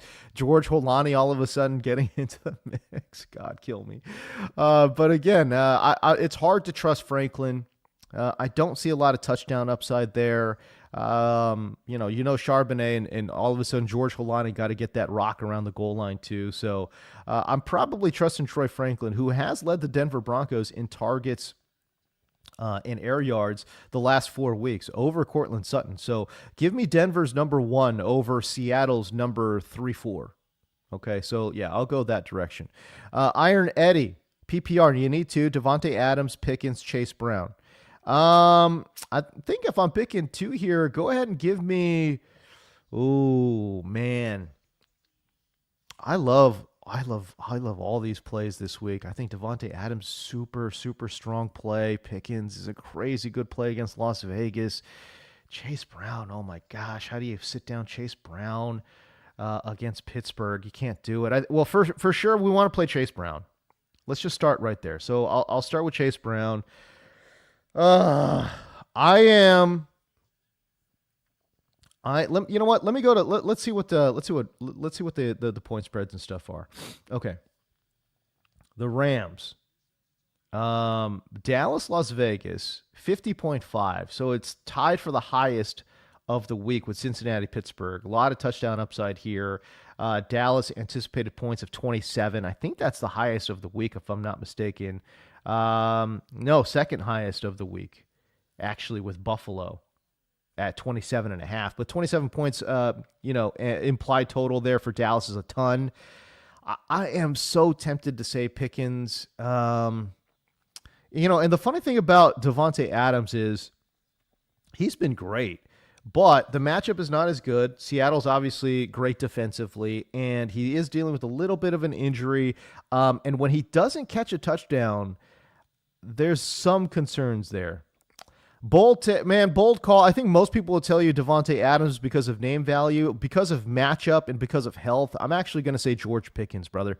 So give me George Pickens, Chase Brown. Iron Eddie. I'm going to be thinking about this one. I'm going to be thinking about you, buddy. Hopefully I'm right here. I'm going to say Pickens over Devontae Adams. That one's tough. Okay, Daniel Moreno, QJ. You got to play J-Mo and Michael Wilson. Pick one, standard lead, already playing St. Brown. Okay, so you're playing St. Brown, so you're a little worried about playing J-Mo? It doesn't matter. I still got to play J-Mo there over QJ and Michael Wilson. By the way, QJ is one of my favorite sleepers this week. This is going to muck it all up, but I will say this. The Jags have struggled against outside wide receivers. Big time. They have given up the second most receptions, third most yards. They have given up the second most touchdowns per game to outside wide receivers. And Quentin Johnson is one of my favorite sleepers this week. Now, all that being said, Jameson Williams, they were so deliberate in getting him the football last week. It's really hard to sit him. I think QJ is a little bit more touchdown dependent this week, and I think Jameson has a really nice matchup too. So I will say J-Mo right there, not with a ton of confidence. Playing Philadelphia, oh man, That secondary play for Philly is pretty damn good, though, isn't it? Okay. You know what? Yeah, this one's tough too. Michael Wilson's got Dallas, but I'm not trusting Michael Wilson as much here. You know what? Give me QJ. You know what? Give me QJ. I'm going to flip it at the last second. Daniel, I apologize. Give me QJ right here. For all the reasons I just laid out. Man, JMO's so tempting, though. He had a huge game. They were so deliberate getting him in the football. I think he'll, yeah. I like QJ. I like JMO too, but give me QJ just because of the matchup. Okay, Jay Cino. Should I start Dak or Stafford? In my flex, should I play Tet, Christian Watson, or Parker Washington? Okay, so we'll start a quarterback here. I feel the most confident with Dak. Las Vegas is not good defensively. Dak, I think, has been playing, masterful football. Obviously, last week or his last game out was tough. Stafford has been playing at an MVP level, but it's a tough matchup against Seattle. So I will take Dak right here. Not with a ton of confidence, but with some. I'll say 55% confidence, 55-45. I'm going to lean Dak right there. At the flex, I am going. Oh man, I either want to go Tet or Parker Washington. Oh man, this one again has got my brain in a little bit of a noodle. Chargers good defensively for Jacksonville, and then Tet, man, the quarterback play has been so bad, bro. So Carolina has got. Let's see here, where are we going? Carolina has got Atlanta. Atlanta, low-key, has actually been pretty good against wide receivers. But let me just look this one up. Okay, so real quick, I'm going to look up some stats here on Atlanta against outside wide receivers. They're middle of the pack. They have given up 8 touchdowns, though. That's tied for the 5th most in the NFL to outside wide receivers. And, primary wide receivers here actually have done okay. They've done all right. Tet in their last matchup had 7.8 fantasy points. He saw 8 targets, took home 3 for 48. Man, this one's tough. But you know what? I think I'm going Parker Washington right here. Go with the lesser player in a slightly better matchup. And I love Ted. I think Ted is such a good football player, man, which is why I struggle with this one. But the quarterback play has been really, really tough. So give me Parker Washington. Okay, we'll go there. Or Rory L., A.J. Brown, Chase Brown. What do we do with A.J.? I have A.J. Brown. What are we doing with A.J. Brown, chat? Chat, what are we doing, y'all? A.J. Brown, he met with Jeffrey Lurie. He met with the freaking owner. Talk about his frustrations on the football field. Who does that? That's crazy talk, man. That is wild to me. I would imagine they're going to be a little bit more deliberate at getting him the football, but you can't change this offense, dude. Like, A.J. Brown is running these, like, horrid outside X receiver routes. Like, generally I love outside X because that's where all the production usually comes from. But it's all deep downfield stuff. Like, it's all vertical, like comeback routes and, like, stop routes and stuff. Like, what? That's not good. He runs very few over routes. He runs very few dig routes. Like, those are the routes where guys are winning. If you watch Jamison Williams play outside X, it's all over routes. It's all dig routes. It's all in-breaking stuff. And yeah, he'll mix it up with a couple out routes and you get a couple deep shots for him, but his deep shots are like posts, right? Like, we're talking like deep post routes. Like, where are those for A.J. Brown? He doesn't have them. They're asking him to run outside X and just run the 9. So stupid, man. Like, Kevin Patilla's offense is garbage, man. Like, it's dumb. It's so Patillo's offense is, and I guess this is Sirianni's offense since they're boys, but like Sirianni's offense is like the Madden starter pack, like that's like the out of the box play set that you get when you try to start an EA Madden franchise. You know what I'm saying? Like you have to pay tokens to like upgrade. You know what I mean? Like, bro, it's horrid, man. I hate their offense, dude. I hate watching them play. Just everything about it is just, It's horrid. I can't watch it. Give me Chase Brown right here. Again, I think it should be a high scoring game. Vegas thinks it'll be a high scoring game. So I'll take Chase Brown. Long way of saying that. Jay Ceno. Sounds very much like John Cena, but welcome to the chat, pal. Should I start Kittle or Schultz? It's going to be Kittle for me. Brock Purdy's back, man. We're good. We're good with starting Kittle. Schultz is he's just such a boring player. I don't think he's great. They got the backup quarterback in there in Davis Mills. So we're good with Kittle this week. Okay. Vinny Burgundy. Yeah. What's up, brother? Odunze or Devontae Smith? Look, Devontae Smith has become the number one in Philadelphia. So there is a lot to be said right there. So Devontae, I'll say I am very close to saying Devontae Smith, but let me look up one thing here. Okay. So, and by the way, Devontae's been playing a lot more outside as well.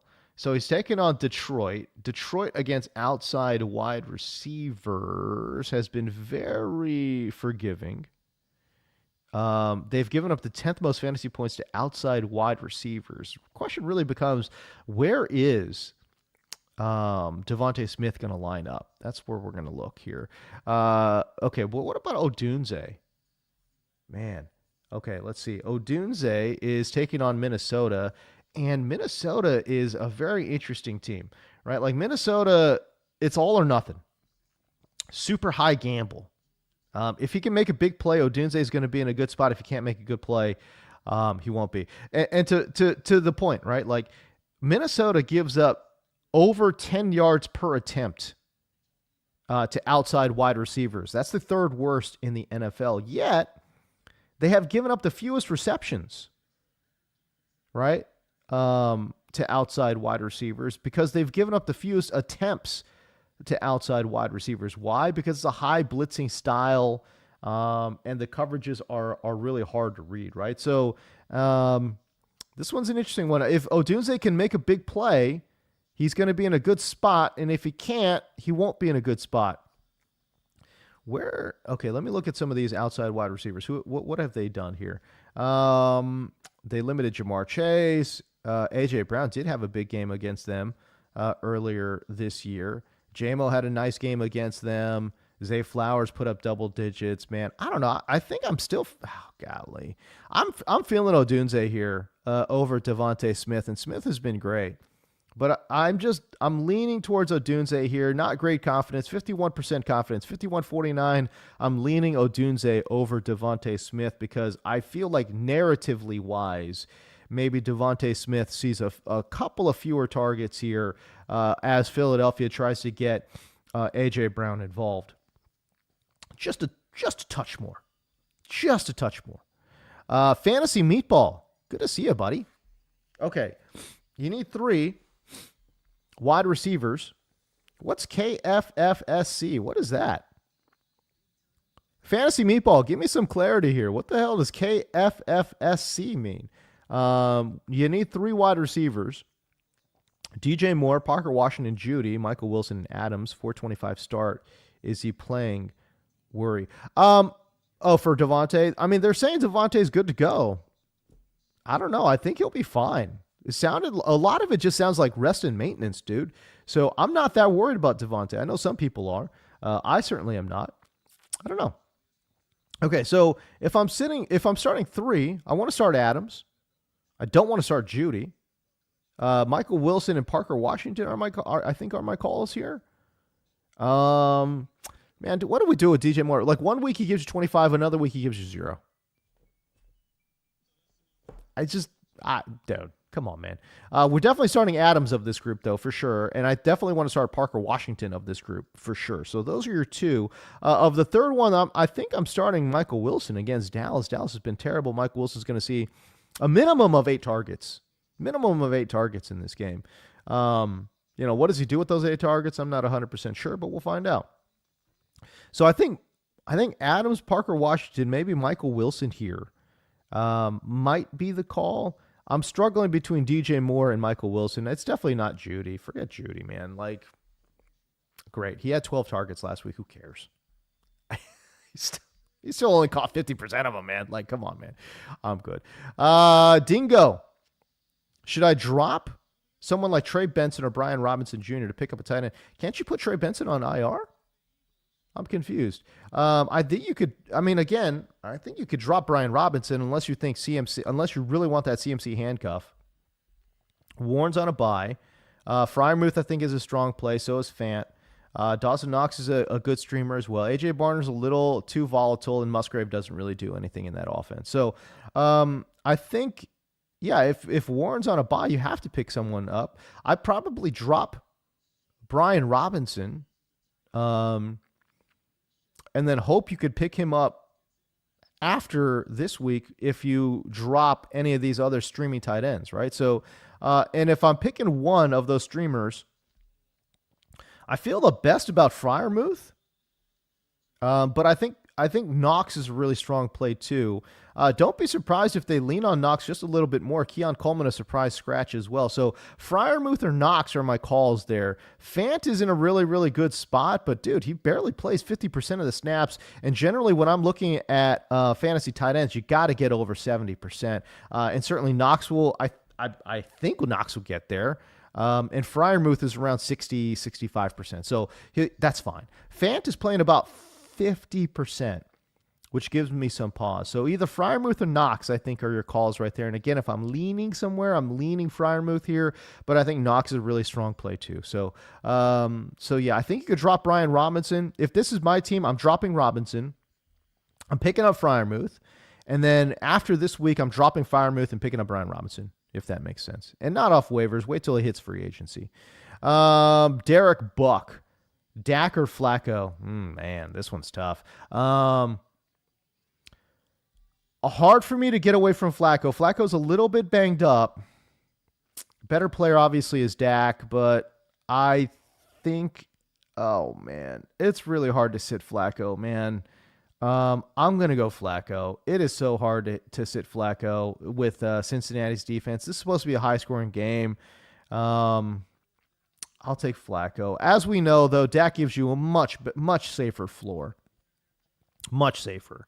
So I will say Flacco, and I'll just chase the upside. Dingo again. You need 4. My man, I don't think you need 4, though. I would say this. I think you need like 1 or 2. Hey, and by the way, for the chat, y'all, like, again, help me help you. You know what I'm saying? Like, full names always help. Matchups always help. Helps me get through these chat questions a lot faster. And let's be real, you know, like, you're not really thinking. I hate setting full lineups. It just takes too much time. And again, I think you're really looking for like 1 or 2. You know what I mean? So, yeah. Hold on. Okay. Sorry. Had to answer this one real quick. Okay. Okay, let's get back to this chat here. Okay, so you need 4. If I'm starting 4, look, you're starting Zay Flowers for sure. I want to start Jacoby Myers for sure. Okay, so that's 2. Hard to get away from. I mean, of this group, it's hard to sit down AJ Brown.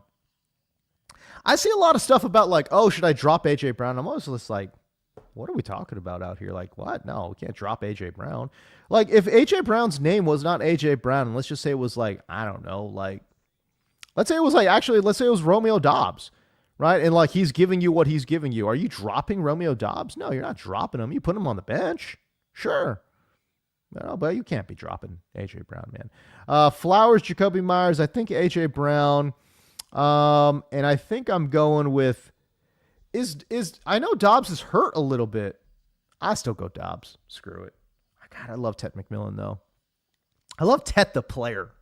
You know, Ted's so good. He's so good. I love Ted the player. I hate his situation right now, but it's all good. So those are my 4. I think I probably sit down Ted, man. I don't feel great about that, to be honest with you, but I might sit him down right there. What is the over-under on this Green Bay game? Let me look this up real quick, and maybe that'll help me. Green Bay against the Giants. That's the thing. Like, you want to play them against the Giants. Giants stink. Green Bay is anticipated to score 26.5. That's a ton. That is a ton. That being said, it's an 8.5-point spread. We're hoping Jameis can keep him in it, but I just don't know, man. Like, who are the wide receivers? No Darius Slayton. I think Isaiah Hodgins is getting the call up. Isaiah Hodgins wasn't even with his team last week, bro. Game script certainly says heavy run game script as Green Bay's an 8.5-point favorite. So, you know what, man? Screw it. Give me Ted McMillan over Dobbs. Again, I'll lean on some of this matchup data here. The Giants do suck against outside wide receivers, but that being said, this one looks like it might be a heavy run game script, so I don't know. We'll see. So give me Tet. Give me Tet right here over Romeo Dobbs. Okay. Kells, you started Trey Henderson. Good for you. CMC's your RB2 in Superflex. Wow. QB's Love it hurts. Would you risk it? Start Jalen Warren over Love in Superflex? Nah, can't do it. I can't chase that.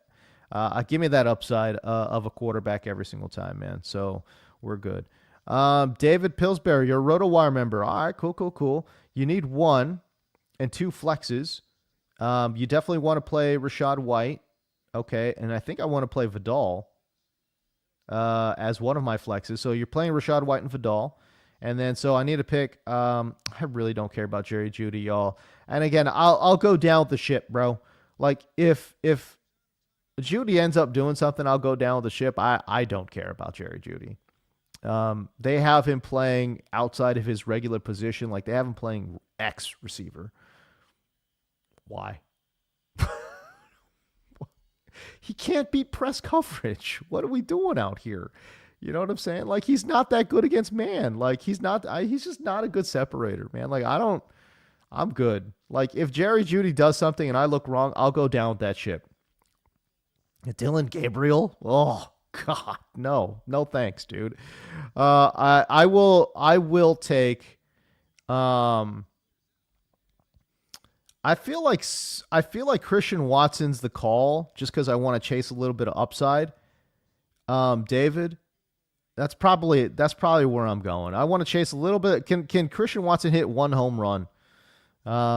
And get you the points you need. I think he might be able to against this Giants secondary that is not very good, man. Spears is so interesting, but the offense overall is just not good, right? So like, and they're taking on Houston. It's supposed to be a super low scoring game. Houston's arguably one of the 2 best defenses in the NFL right now. I think I'm chasing Christian Watson upside, dude. Give me Rashad White, Vidal, and Christian Watson. Fantasy Meatball, Mims or Monangai? 16-teamer PPR. Oh, you get bonuses for big plays. I'm probably going Monangai here. Marvin Mims I think he's still dealing with some kind of injury, and he's honestly, I think they might be replacing him. Honestly, I don't have a great read on Mims right now. He's too gadgety, and you know, unless you're getting return yards, I just don't know if you're playing Marvin Mims. Unless there's another Mims I'm not remembering here, which is very possible. But we'll see. Okay, Kells. Jay Addison, JMO, Dubs, half PPR. Of this group, I don't know how you sit down JMO of this group. I like Dubs too. I really do. He's an underrated player, in my opinion. But yeah, go ahead and give me JMO of that group. That one's pretty easy. Wandier. Yeah. Start 2. ETN. Am I catching up here? Oh my gosh, I'm still an hour behind, dog. Oh my gosh. Okay, Wandier, start 2. ETN, Swift, Devontae Smith, Judkins. Did we answer this one? Okay, it doesn't matter. Who cares? Okay, so we want to play ETN. We want to play Swift. We want to play Judkins. Oh, I got to start 2. Oh, man. Okay, so you already had Henderson go off. You need a decent floor, half PPR. If you want decent floor, we're going Judkins here. I think he's just a rock solid play overall. And let me give you some numbers here. Actually, I really can't give you numbers on Baltimore because they added all these pieces in the trade deadline. They're getting healthier. I think all their FPA stuff is just, it's irrelevant, to be honest with you. I think if we're going just straight up floor, I think we want ETN. If we want just straight floor, these are all pretty good. I'm not gonna lie to you. I think of this group though, man. Like if I just want to start two, I think I want to starting two. Okay, if I'm starting two, give me Devontae Smith and I got to start two. Okay, Devontae Smith and ETN. Probably my calls here. So I'll go Smith and ETN. That running back trio right there is really interesting of Swift, Judkins, ETN. That's got to be a headache every single week, man. They're all so similarly ranked every single week, man. So I don't know. Yeah, that one's tough. That one's tough for me, but go ahead and give me Devontae Smith and ETN. Yeah, the Dolphins are playing like crap yet again. Last week's game against Buffalo was the biggest red herring, man. Like, where did that come from, dude? That was insane. Okay, I've got Achane and Waddle. They're both horrible so far. I feel bad for you, Frank. What's the box score looking like here? We're going to OT, I think. Yeah, I think we're going to. Oh, well, yeah. I mean, I don't know what's going on here. Oh, we got a Hail Mary. Look at Miami trying to get a trick play going because Tua can't throw the ball downfield. That's funny. Okay, so yeah, we're going to OT, so maybe we'll get some more production there. Fantasy Meatball. In a half PPR, you need to Pearsall, Keenan, Michael Wilson.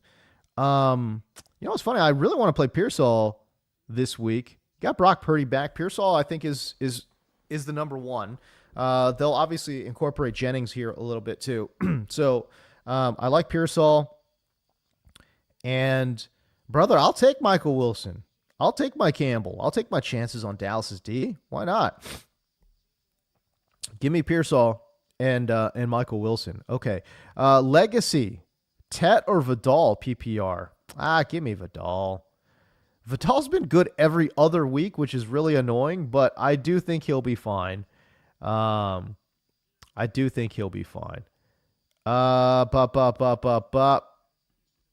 David Pillsbury. I think we got this one, no? What? Maybe it's a different question. I think I see different players in here. Okay, one running back, two flex. One running back, you want to start Rachaad White, put him in that running back spot. Two flexes, Vidal for one for sure. And dude, don't make me pick between Spears, Judy, and DeMercado. Brother, of this group, I hate Jerry Judy. I really do, but I'll take Jerry Judy over Spears and DeMercado. I guess. I don't love it, but I'll take it. I think we're going Rachaad White in the RB1 spot, and Kamani Vidal and Jerry Judy are my two flexes there. Okay. Maya Ark. What's going on? Good morning. Montgomery Singletary, point per reception, point per first down, and you get bonuses for 40-plus yard touchdowns. Okay. Well, I'll tell you right now, I don't think either one's getting a 40-plus yard touchdown. Okay. I don't think slow-ass Montgomery and slow-ass Singletary are getting 40-yard touchdowns. That'd be funny as hell if one of them did, but I don't see it. I do not see it. I will take point per first down. Oh yeah, let's go with David Montgomery here. A lot more first down upside.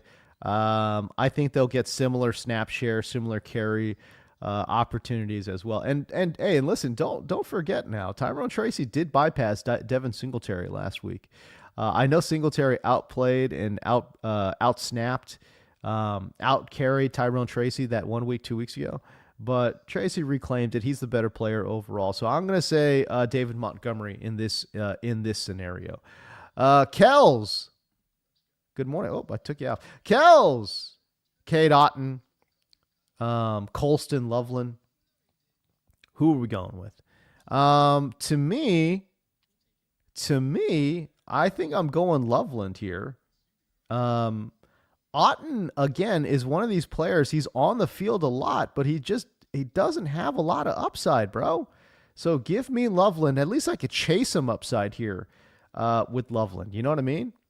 All right, terrible two-step. Who'd you go with? Swift or Judkins at full PPR? That's the flex. Again, with that other question, this is kind of a nightmare because I think both of these guys are very volatile, not attached.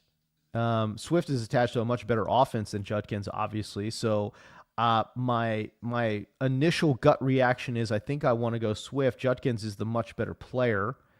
So that kind of makes it a little bit of a pickle. When I'm looking at this matchup, okay, what does Minnesota do against running backs? Let's take a look. Here we go. Minnesota. Let me get you some numbers out here. They've given up the 11th most rush yards per game, so that's pretty good. Their bottom half in explosive run rate allowed, that's pretty good. But they've only given up the 11th fewest fantasy points per game. Splitting time with Monungai. Gosh. I'm going to go, I think I'm going Judkins just because I think he's to me, he's the much better player. So, look, Baltimore has given up a lot of production to running backs. Again, I don't put a lot of stock into it right now. Because they made some trades. They're getting healthier. But if you do look, they have given up a ton of production to running backs and just everyone in general. So I'll go Judkins right here. Let's see if they can't lean on him just a little bit. And by the way, let's just see if Monungai doesn't start eating a little bit more into Swift's snap share as well, man. I'm curious to see what happens right there, too. Kells, Ricky Pearsall, Sean Tucker. Oh, Ricky Pearsall. Again, I talked about this with Jim, but I'm not really believing the Sean Tucker thing. You know what I'm saying? I'll go with Ricky Pearsall. I know he's coming back from injury, but screw it. Let's go. James Hernandez. You know why I'm saying screw it with Ricky Pearsall? Because the Shanahans, they can't help it. They have to, if a guy starts for them, there's no load management. There's no pitch count. Like, they don't care. They run their guys into the freaking dirt. They do not care, the Shanahans. It's like, if you're healthy enough to go, you're healthy enough to play 100% of the snaps. Like, that's how they operate. There is no rotation. CMC, older running back, like, has an injury history. Who cares? Play him 80% of the snaps. We're going. It doesn't, literally run him into the ground. Who cares? Ricky Pearsall is going to get, I bet you anything, he's going to play 90 to 100% of the snaps. They just don't know any different. They can't help themselves. They literally can't help themselves. All they do is they get hyper-focused in on that one game. Screw the future. Who cares? One game, got to win this one game. Ricky Pearsall helps me win this one game. I don't care about load management. He's going to play 100% of the snaps. That's why I don't care that he's coming back from injury. You know what I mean?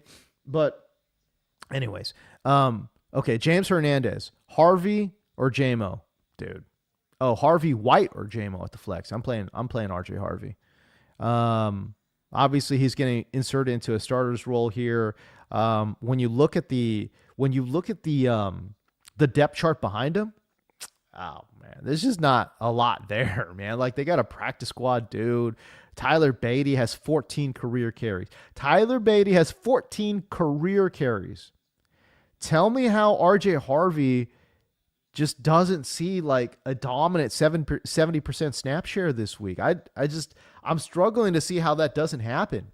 And I know Sean Payton loves to mix in running backs, but there's just nobody else on the field that can make it happen. You know, I'll take Harvey. Oh, we got a super chat question. Okay, here we go. Where are we going? Okay. Scott Cobe. What's up, brother? Good to see you, buddy. Wandale or DK Metcalf? Oh, DK Metcalf. Against Cincinnati? Yeah. We're going DK. And look, I get it. The whole Jameis thing. Look, I'll say this. Wandale obviously gives you the best floor. Jameis is going to throw to him like 10 times. He's probably going to get like 7 catches on 10 targets for like 50 yards. You know? Best floor for sure. Like, he's giving you 12. right? Like he's giving you 12.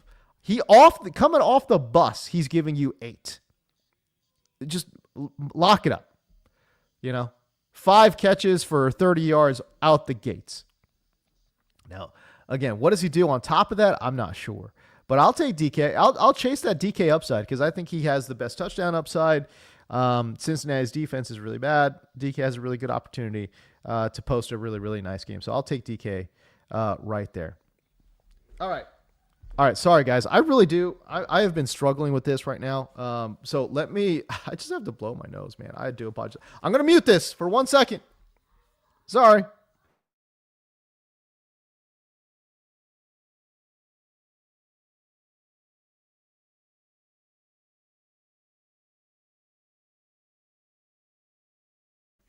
I apologize. You guys had to see that. I've been having to blow my nose for like the past 30 minutes. So anyways, I'm struggling. A little bit sick, but that's okay. We're getting through it. So RJ Harvey, James Hernandez. Let's get to it. Okay. Where are we here? Hold on. We got it. Oh, here we go. Okay. Gene Griffith. Oh man. You sound like a Gene Griffith absolutely sounds like a character from what am I thinking here? Harry Potter. Standard League. Oh, Dino League. No PPR. Okay, let's go. Standard League. You need 1 running back, 1 wide receiver, 1 flex from these 4. Oh, my gosh. Okay. Running back, Aaron Jones. Got to play him. He's got a great matchup against Chicago. 1 flex. Oh, this one's easy. We're sitting A.J. Brown. Oh, it's not even a question. Yeah, just sit A.J. Brown, dude. You're good. Yeah, give me George Pickens, Kamani Vidal, Aaron Jones. Yeah, easy. Max. Okay, I guess we got an overtime win. Yeah, we do. Miami. Congratulations. Now both teams are 3-7, I guess, in one of the most disgusting games. 16-13. Yikes. Okay. Jim. Yeah, great show content. I agree. Standard scoring. I'm not Jim. I can be Jim. I'm James. So I can be Jim, but I think you're talking about the other Jim. Standard scoring need to. Tet McMillan, DJ Moore, Jacoby Myers. Would you drop Moore or Myers for Trey Tucker? No, I wouldn't. I wouldn't drop either one for Trey Tucker, no. You need 2. I'm definitely playing Jacoby, and I'm going to play Tet there. Give me the number 1 wide receiver versus the number 2 wide receiver. So give me Jacoby Myers, Tet McMillan. Of that group. Standard scoring, non-PPR, so it doesn't matter as much. Touchdowns are a little bit more valuable, right? Tet, I think, has a better chance at a touchdown. DJ Moore, doesn't matter. Give me Tet McMillan. I'll take him over DJ Moore. Jeremy Al-Karayan? I don't know what that says. Need 2. Standard League. Man, y'all playing these non-PPR leagues, bro? I love it. RB slot and a flex spot. Kamani Vidal, Chase Brown, Roma Dunze, Abuka, T. Higgins. Oh my gosh. What a lineup this is. This is stacked, y'all. Okay, of this group, give me Chase Brown. For sure. Put him in the running back spot. Now I need to pick a flex. Oh my God. Making me pick a flex out of these guys? Are you kidding me?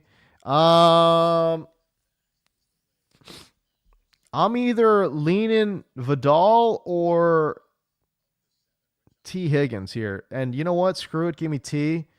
I think T gets it going against Pittsburgh secondary, which has not been good this year. Not been good at all. So give me Chase Brown, T. Higgins. I know they're on the same team. Who cares? I don't really care. I think they'll both be fine. So Chase Brown, T. Higgins. If you don't want to play 2 guys on the same team, because I do think Chase is a must start for you there at the running back spot. I could be my secondary choice would be Chase Brown and Vidal. But yeah, that group is tough, man. But I'm leaning Chase Brown, T. Higgins in that one because, again, it's supposed to be a really high-scoring game, the highest-scoring game of the week. And yeah, I'm not, like I said, I'm not 100% sure what that split is going to look like, but I think both guys can go off, to be honest with you. I do. David Pillsbury, RotoWire member. David Pillsbury, good to see you again. Tight end Schultz, Edwards. Edwards? Bro, who the hell is Edwards? Am I tripping? Dog, I don't know who the hell Edwards is. Johnson or Otten? Okay, we're moving on because there's too many Johnsons, brother. Okay, Vinny Burgundy, Franklin or Dubs? I'll take Franklin over Dubs, honestly. I like the usage here. They've got him playing. Well, he's been leading the team in targets and air yards over the last 4 weeks. He's kind of sort of emerged as number one there in Denver. But that being said, I kind of wish they stuck him more in the slot like they were earlier in the season. They've been playing him, kicking him outside here a little bit more to get Pat Bryant some more looks as an inside wide receiver, and I don't think that's been working that good. I think Franklin was better as a speed slot guy than as an outside like flanker dude. Sutton's still playing the X. I don't know why I said X. Franklin as this like outside flanker guy, some X stuff too, but mostly on the flank, and he just hasn't been as good. But I don't know. I'll still take him over Dubs. Yeah. I just like the overall target share and air yards and all that kind of stuff for Franklin. Okay. This is from ETW Burn, Chase Brown, Swift, Rashad. Man, y'all have too many similar teams, man. Like, it's so interesting. You guys with similar teams have so many questions, which is, I get it. I mean, these guys are all in the same bucket of player. You know what I'm saying? I'm going Chase Brown of this group. Again, high scoring game, a lot of touchdown upside, a lot of touchdown exposure, I should say, for Chase Brown. So go ahead and give me this dude. I will take Chase Brown here over Swift and Rashad White. Jeremy, second wide receiver slot, standard league, Ibuka or Odunze. Worried about the weather in Buffalo. Is there bad weather? Dude, I didn't even check that, man. NFLweather.com. Hold on, where are we at? What is the weather in Buffalo? Okay. It's supposed to be overcast. There's no slight chance of snow shower. So maybe we see a little bit of snow. I see the wind gust up to 30 miles per hour. I see. Okay. Yeah, that's problematic. I'm more worried about wind than I am about snow. Because it's not rain, I don't think. It doesn't say it's rain. So yeah, this is interesting. The wind is interesting. I didn't know that about the wind. Interesting there in Buffalo. Tampa Bay. I mean, the thing about both these quarterbacks, though, is that they both got guns. Like, Baker can sling it. Obviously, Josh Allen can sling it. So I think the weather will be a little bit less of a concern, to be honest with you. Ibuka or Odunze. To be honest with you, I think either way, I'm still starting Odunze. Let's go with Odunze right here. The matchup against Minnesota is high risk, high reward. Let me just put it that way. High risk, high reward. Okay, we got 10 minutes to go. Bro, I cannot be this far behind. Am I? Holy hell, I am, dude. Listen, chat, I'm telling you right now, I'm going to get to a lot of these questions. Let's go. I got 10 minutes. We're ripping. Full PPR, you need a wide receiver and flex. Rashad White, yes. You need a wide receiver 2 and a flex. Wide receiver 2, play Rashad White. Flex, we're playing. Dude, give me QJ. Let me chase that upside, dude. Harlington Rodriguez, good to see you this morning, pal. Tez or Trey Tucker for the flex. Give me Trey Tucker against Dallas's D. Arthur Nunez, Charbonnet or DeMercado. God, so annoying. Charbonnet is the most annoying player in all of fantasy football, dude. I'm going to say, screw it, dude. Give me DeMercado, better matchup. And again, Charbonnet's 100% touchdown dependent. He just keeps scoring touchdowns, which is just so damn annoying. Unless you're a Charbonnet guy. I don't know. Maybe you love Charbonnet. Maybe you love UCLA. I don't know. But give me DeMercado. I'll take DeMercado right there. T-Dob, Judkins, Etienne, or Vidal in a PPR. You need 2 of them. Okay, so in this setup, give me I don't want to sit down ETN. I'll take ETN and Vidal. Again, just give me the better offenses. I'll take the running backs attached to better offenses in ETN and Vidal. I love Judkins, the player, though. Sauce, God, Trent, Theo Johnson, Cade, Dalton Schultz, PPR. Does the weather in Buffalo help Otten for short checkdowns? No, I don't think so. Not really. If I'm picking one, give me Theo Johnson. Give me the Jameis effect. Give me the Jameis effect. He's the best. By the way, he's the best player of this group too. The best athlete of this group. Give me Theo Johnson. I'm not even thinking twice about that one. I want Theo Johnson 100% for sure. Marvin, Dowdle, and Tez, or Javonte and QJ. Trade, should I? This is a very... What are we doing out here, dude? We're going Yoda? I'm going full Yoda? We're talking like Yoda now? Do I want Rico and Tez, or do I want Javonte and QJ? I think I want Javonte. Yeah, I want Javonte and QJ. Better offense for Javonte. QJ is in about the same offense as the Buccaneers. But yeah, give me Javonte. I'll take Javonte over Rico Dowdle. Javonte is the clear-cut number one guy, number one starter, scoring a bunch of touchdowns. Rico Dowdle's still in a split. I mean, somewhat of a split. I think he took home like 65%, maybe even 70% of the snaps, which is dominant. But I'll still take Javonte here. I'll take Javonte and QJ. Just traded Bajan for Lamb and Rashad White. Oh, that's interesting. An interesting trade. Starting Rice, Lamb, Kyron, Dowdle, and Brown. Okay, cool. Dubs and Pearsall, Myers, PPR. Dubs? Okay. Give me Pearsall. I think that's the question you're asking. Jose Avalos. Who should I start at wide receiver? Michael Wilson, AJ Brown, Keenan Allen. Need one. At RB, who should I start? Swift, Henry, or White? You need one. I mean, listen, dude. I'm still starting Derrick Henry. I don't care. I mean, of that group, well, give me Derrick Henry. Not a question in my mind. At wide receiver, God, my heart wants to say like hero call Michael Wilson, but I think it's still AJ Brown. I mean, they're kind of the same player at this point from a fantasy perspective. From a fantasy only perspective, they're about the same player. Give me the guy with better upside than AJ Brown. Delroy Scarlett, full point PPR, Ricky Pearsall, Christian Watson, Pearsall. Again, Brock Purdy back. He's probably going to play like 100% of snaps, bro. I'm good. KJ Frederick. Okay, here we go. I am catching up here. Okay. Need to start one running back, one flex. RJ Harvey must start. Yep, we're starting him at running back. Okay. Then at flex, are we starting Vidal, Watson, Michael Wilson, Tyler Lockett? Oh, give me Vidal of this group, dude. Best floor, best upside combination. Tony Wald Schmidt. Schmitty, what's up? I can only start two.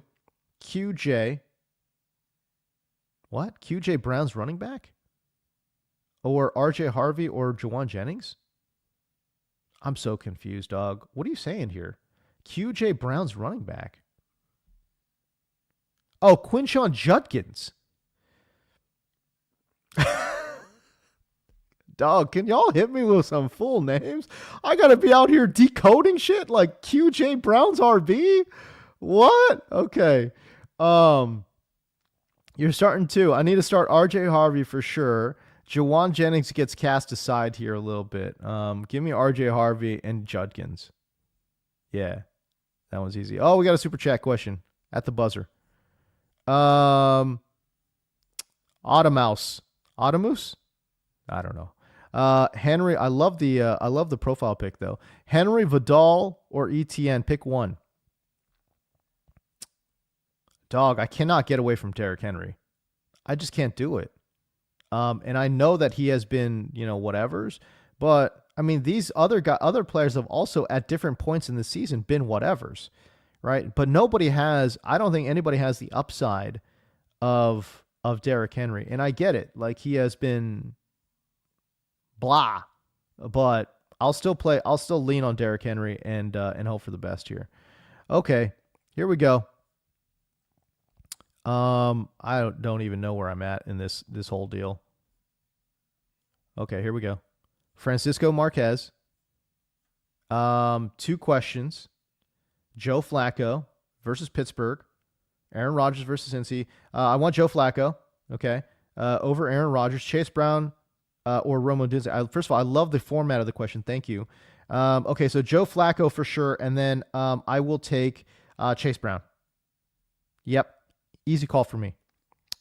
Okay, Jordan Arhart. Trade Sutton for Woody Marks. Yes.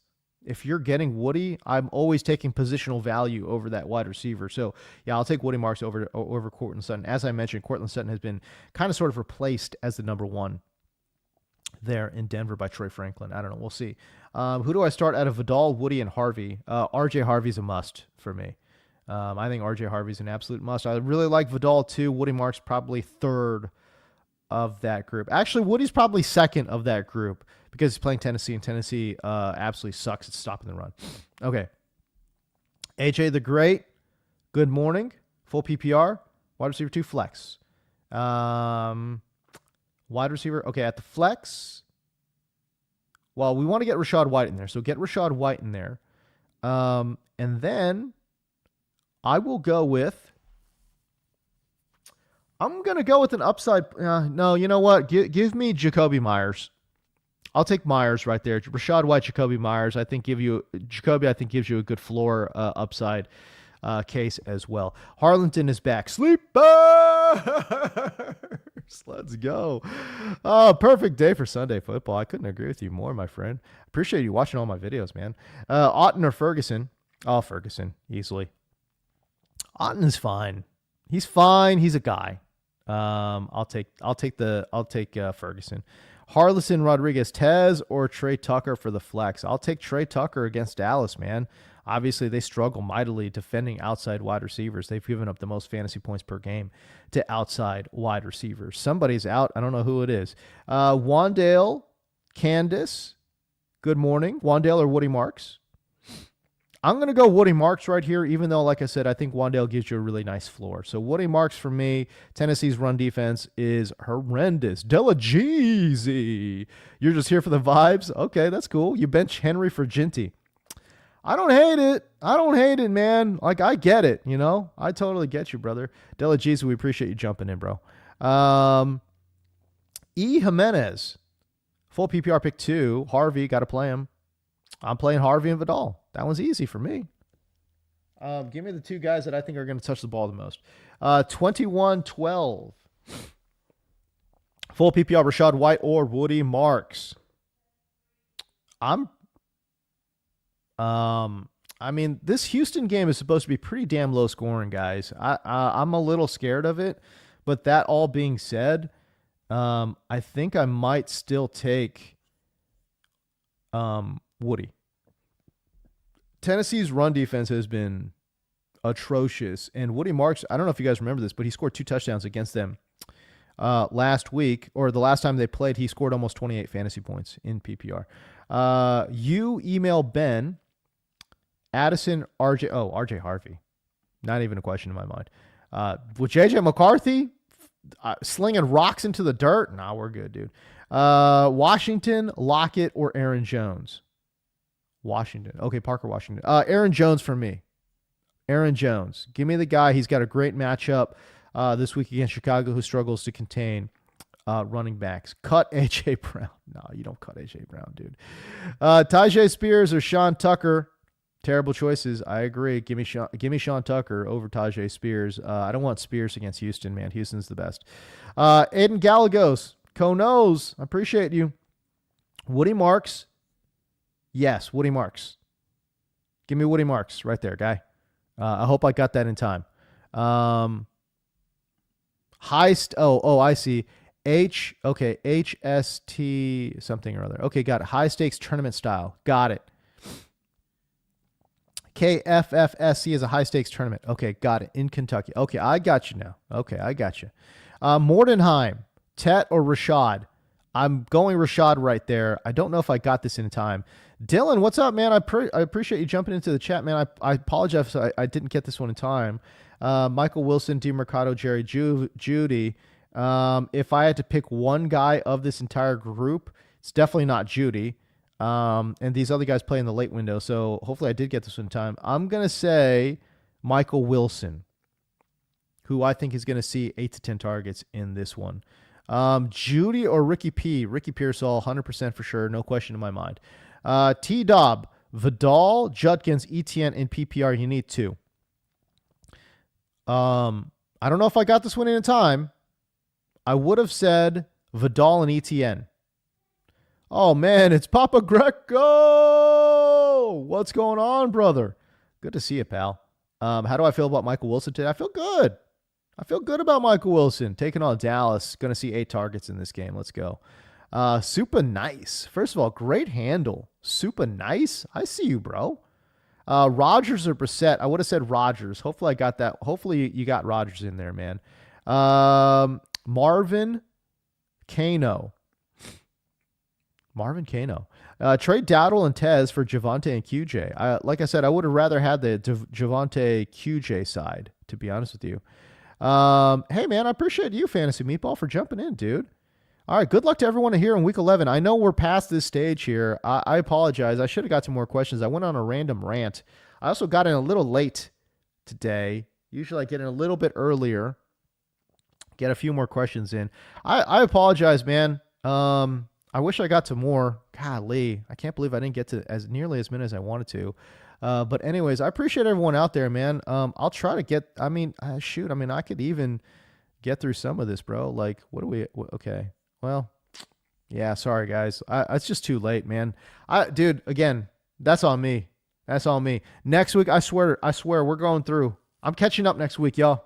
I got in too late. Next week, I'm coming in early.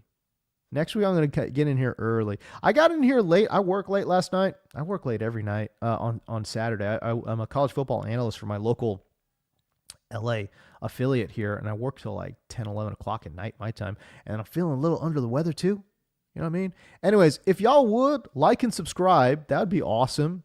That'd be cool. And if you guys want to follow me on social media, you can do that as well. I'm available all week. If you ask me questions via DM or if you're at me or whatever, you can find me at James D. Koh. I do a pretty good job answering as many questions as possible during the week as well. I don't get to 100%, but I try to clear 75% of the questions that I get. I try to. Not always the best, but we try. Anyways, throw it my way. And we'll get it going there. But follow me on social media at James D. Koh, Instagram, TikTok, Twitter, Blue Sky, Threads. It's all the same at James D. Koh. Same bat channel, same bat time next week. I appreciate everyone out there, man. Good luck. Hopefully you guys score all the fantasy points here in week number 11. Go get those dubs, man. Go get those dubs. All right, man. We'll see you. Peace.